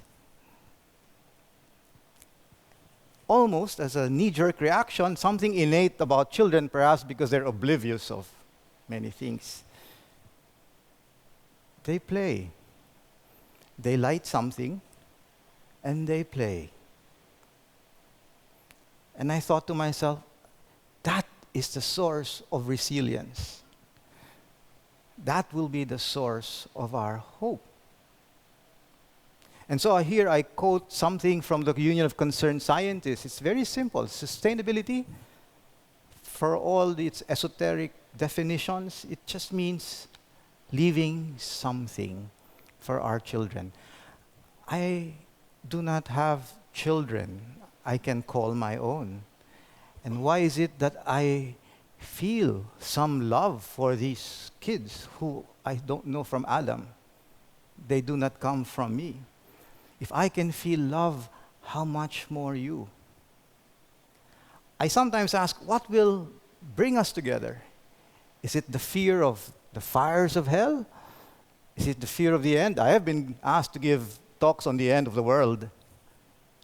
Fear is never a lasting motive. I think in the end it is love. It is love that will bring us together. And so I end with this thought. Just like us, future generations will need food, water, energy.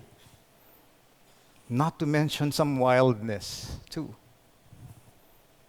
So that means we cannot just raid the table of life.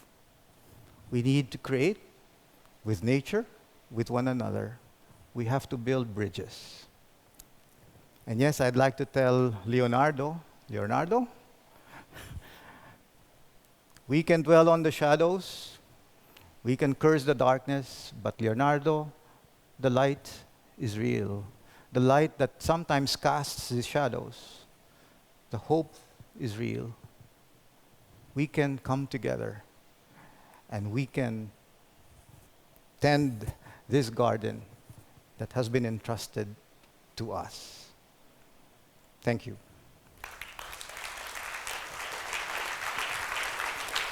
Thank you, Father Jet, for those inspiring remarks. Father Jet's drawn all these diverse and disparate themes into a unified whole, and there's no better way to close and weave together the themes we've talked about today.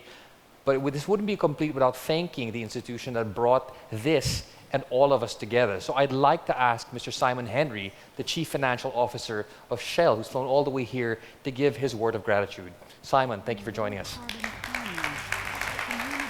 Thank you. Good afternoon, everybody. Thank you for your participation today. And I find this quite daunting to follow 3 sessions I've just observed of such diversity and power, that what can a mere CFO say in addition to that? Well, maybe a few thoughts on what has brought us together today. Coming back to the conversation you've had, just start with the story of Danica Kaminda. Danica was born here 2011 in Manila and was the designated 7 billionth baby on the planet. The name may not be familiar to you, but there's been clear development since 2011. I've visited the Philippines probably 4 or 5 times since, and we've seen how the economy has grown. And yet, back in July, it was reported that day in, day out, Danica breathes polluted air, does not have reliable access to energy. The house she lives in has no fridge, no refrigerator, no washing machine. And in fact, the family has to limit the use of household appliances to a couple of electric fans and a few light bulbs. And this is far from an anomaly. She is not alone. There are 1 billion people or more in the world today, according to the World Bank, who basically have no access to electricity. And that's well over 10 times the population of the entire country of the Philippines. So that's the situation in 2016. If we fast forward through to 2050, there'll be another 2 billion people on the planet, and they will all be looking for access to that energy. And about 6 billion of those people will be living in cities, such as Manila. And those trends will continue to dominate global energy demand for those decades to come. So meeting that demand for energy is not just about supply, it's about consumption. I think we have to work on both of those angles. Hopefully, you've had some chance to discuss that and think that, and particularly simultaneously tackling the challenge of climate change. So addressing that will require a really strong, sustained focus on both consumption and supply. We have to transform the way that societies and economies actually consume energy. And on the supply side, we really have to enable both technology and market mechanisms that meet that demand in the most effective way. And it can only be done by taking an economy-wide approach. We have to look at different options for different scenarios in different countries. We know that renewable sources will be critical to help transform the electricity sector, but of course electricity is only 20% of the total energy demand. Large parts of the economy will need to electrify, move the 20% towards 50% maybe, in order to make way for more renewables. So that's part of the answer, but it can't be all of it. What are we going to do with that today, the other 80% of the energy mix? Some sectors are going to be impossible to electrify: chemicals, cement, heavy industry, for example, and a lot of transport. So oil and natural gas, the cleanest burning hydrocarbon today, of course, they're bound to continue to be essential components of the future. And they will, in many cases, we believe, act as natural complements or partners to renewables such as solar and wind. And while oil and gas are clearly vital to meeting that growing demand, they have to be cleaner to address climate change. It's where technology can play a part, of course, carbon capture and storage being one of them. But the essential challenge of the energy transition is providing cleaner energy to more people. Sounds simple. Few words on collaboration. sounds all well and good. How does it work in practice? Well, the mere fact that you're here today is a great sign of collaboration. You've seen the diverse inputs and the diversity of thought in the panel discussions and what you have been discussing together. This is why this series, the Powering Progress Together series, is so important. The fundamental goal is, of course, to bring together representatives from business, from government, from civil society. It was good to see that in the sand sculpture, to debate the future of energy. And your participation has been great. It's good, the fact you're here, that you believe in that collaboration, but of course, not everybody does. There wouldn't be a need to keep having these type of events if, in fact, everybody understood that need for collaboration. And the reference to Mr. DiCaprio was interesting. It's very easy for him to stand and make speeches, but what is he actually going to do about it with the people who can make a difference? Collaboration is important because it helps you challenge assumptions. It helps you push the boundaries. You bring minds and ideas together that enables you to achieve something that there's no chance you would achieve on your own as individuals. So maybe you've had the chance, but looking at the work that's done by our Scenarios team and the local government at Marikina City here close to Manila, they're combining their expertise to offer recommendations on ways to ensure that we can provide affordable and dependable electricity supplies within the city. The recommendations include building the natural gas-fired power plant, but also installing solar panels on rooftops. These things can work together. And look at the partnership between Shell, the Manila Observatory, and the Weather Philippines Foundation. They've set up the automated weather station project, which warns local governments throughout the country about the extreme weather. We know the impacts that can have here in the Philippines, and we get early warning soon as possible to help protect both people and the communities in which they live. So each of you, no doubt, has similar stories. Hopefully this event has helped add to that reservoir of stories, so that when you go back home, I encourage you to share them far and wide. Let's all continue repeating the mantra that collaboration is important. We have to work together. Saying it enough times, hopefully we will encourage more and more partnerships. The partnerships in turn will help to ensure a sustainable energy future that becomes a reality for Danica and for many millions of others who just want to breathe cleaner air and to have access to affordable energy. The challenge to all of us in this room is to make sure that our discussions turn into tangible actions, such as the implementation of government-led carbon pricing mechanisms. Now, the one thing as a CFO that I am able to do is have that conversation, to speak with people who can make a difference, and within Shell to allocate resources where we can make a difference. Hopefully you, in your own way, can do that also. So that's enough from me. The only thing remaining is to invite you all to visit the Shell Eco Marathon at Rizal Park. And for those unfamiliar with this event, it encourages teams of young engineers from across the Asia-Pacific region to design, to build, and to drive energy-efficient vehicles, bioethanol-powered, solar-powered, hydrogen-powered even. It's a great example of collaboration and innovation in action, and it's always energizing and motivating for me personally to talk to the teams, to hear and see what young people can do to help create some of the solutions for the future.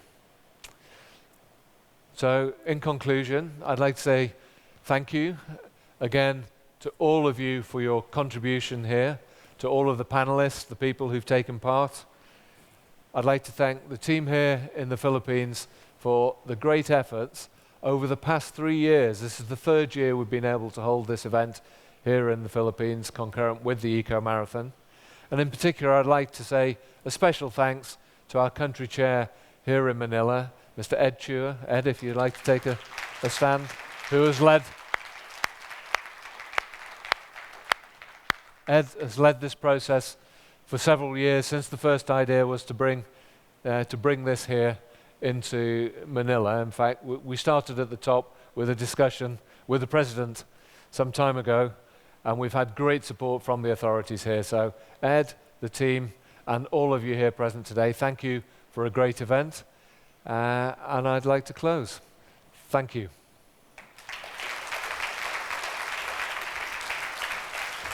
Simon, thank you very much for bringing this global message home to us in Manila. Now, I have the grave distinction of standing in between you and lunch. So I'm going to make this quick and brief for a few announcements and to wrap this up. I think we learned a lot today in terms of taking these global themes and these calls to action into something that we can concretely do within our own space, within our own time. Now, what I wanted to share with you today also is that this is such a rich and intricate journey that we had artists from Pushpin. Many of you know them. They actually trace a journey of a discussion, make it as rich and intricate as possible. And this is actually what happened today. This was live, drawn, illustrated, and this shares with us our ongoing story. This will be available as a giveaway once you reach the exit. Now, as we close, we learned a lot of things today, and I wanted to summarize them for you.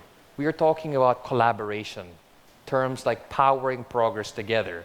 No doubt you've heard the Aquino administration and other policymakers talk about public-private partnerships. Well, guess what? That's just reinventing the wheel. Because in reality, if you look at this illustration we have here today, the next one, it's basically just a revival of what is so inherently Filipino. That is something we can contribute to the world. This I borrowed from the Botang Francisco collection to show you today, to show you that this is actually a Filipino invention. Something that's been submerged in our psyche and our cynicism over the last few decades and maybe over 2 generations. But no longer. We've had all the stakeholders come today to converge ideas, frustrations, passions, and a way forward. And this is what I ask for you today, to take away this seed, this germinating seed of action, collaboration, and progress that we can all do together. So with that, and as I close, just a few announcements before you go to lunch. First thing is, let's take that slide together.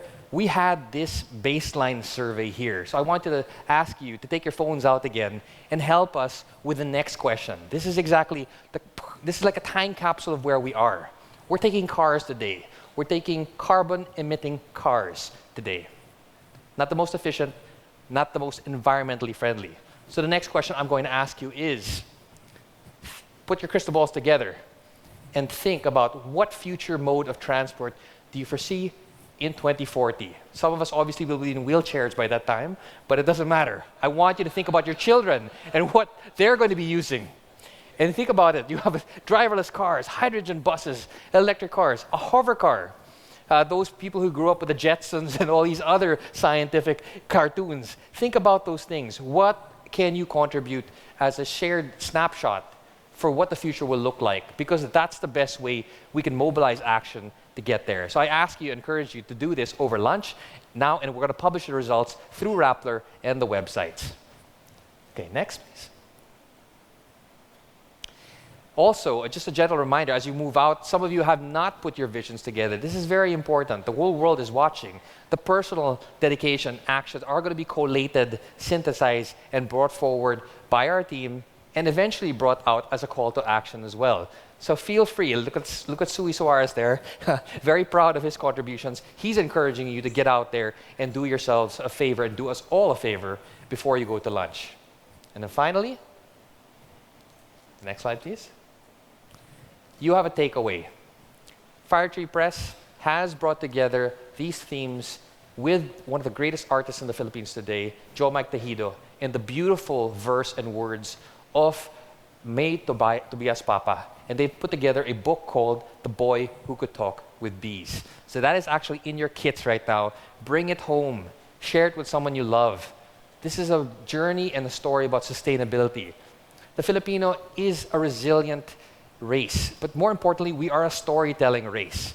This is what we want to share with you, the story of resilience, the story of vision, the story of getting things together, one step, one action, one word at a time. And that's my final word for you today. I thank you very much for your attention. I look forward to chatting with you over lunch and getting to know you better and building this vision with you. Thank you very much, and have a nice day.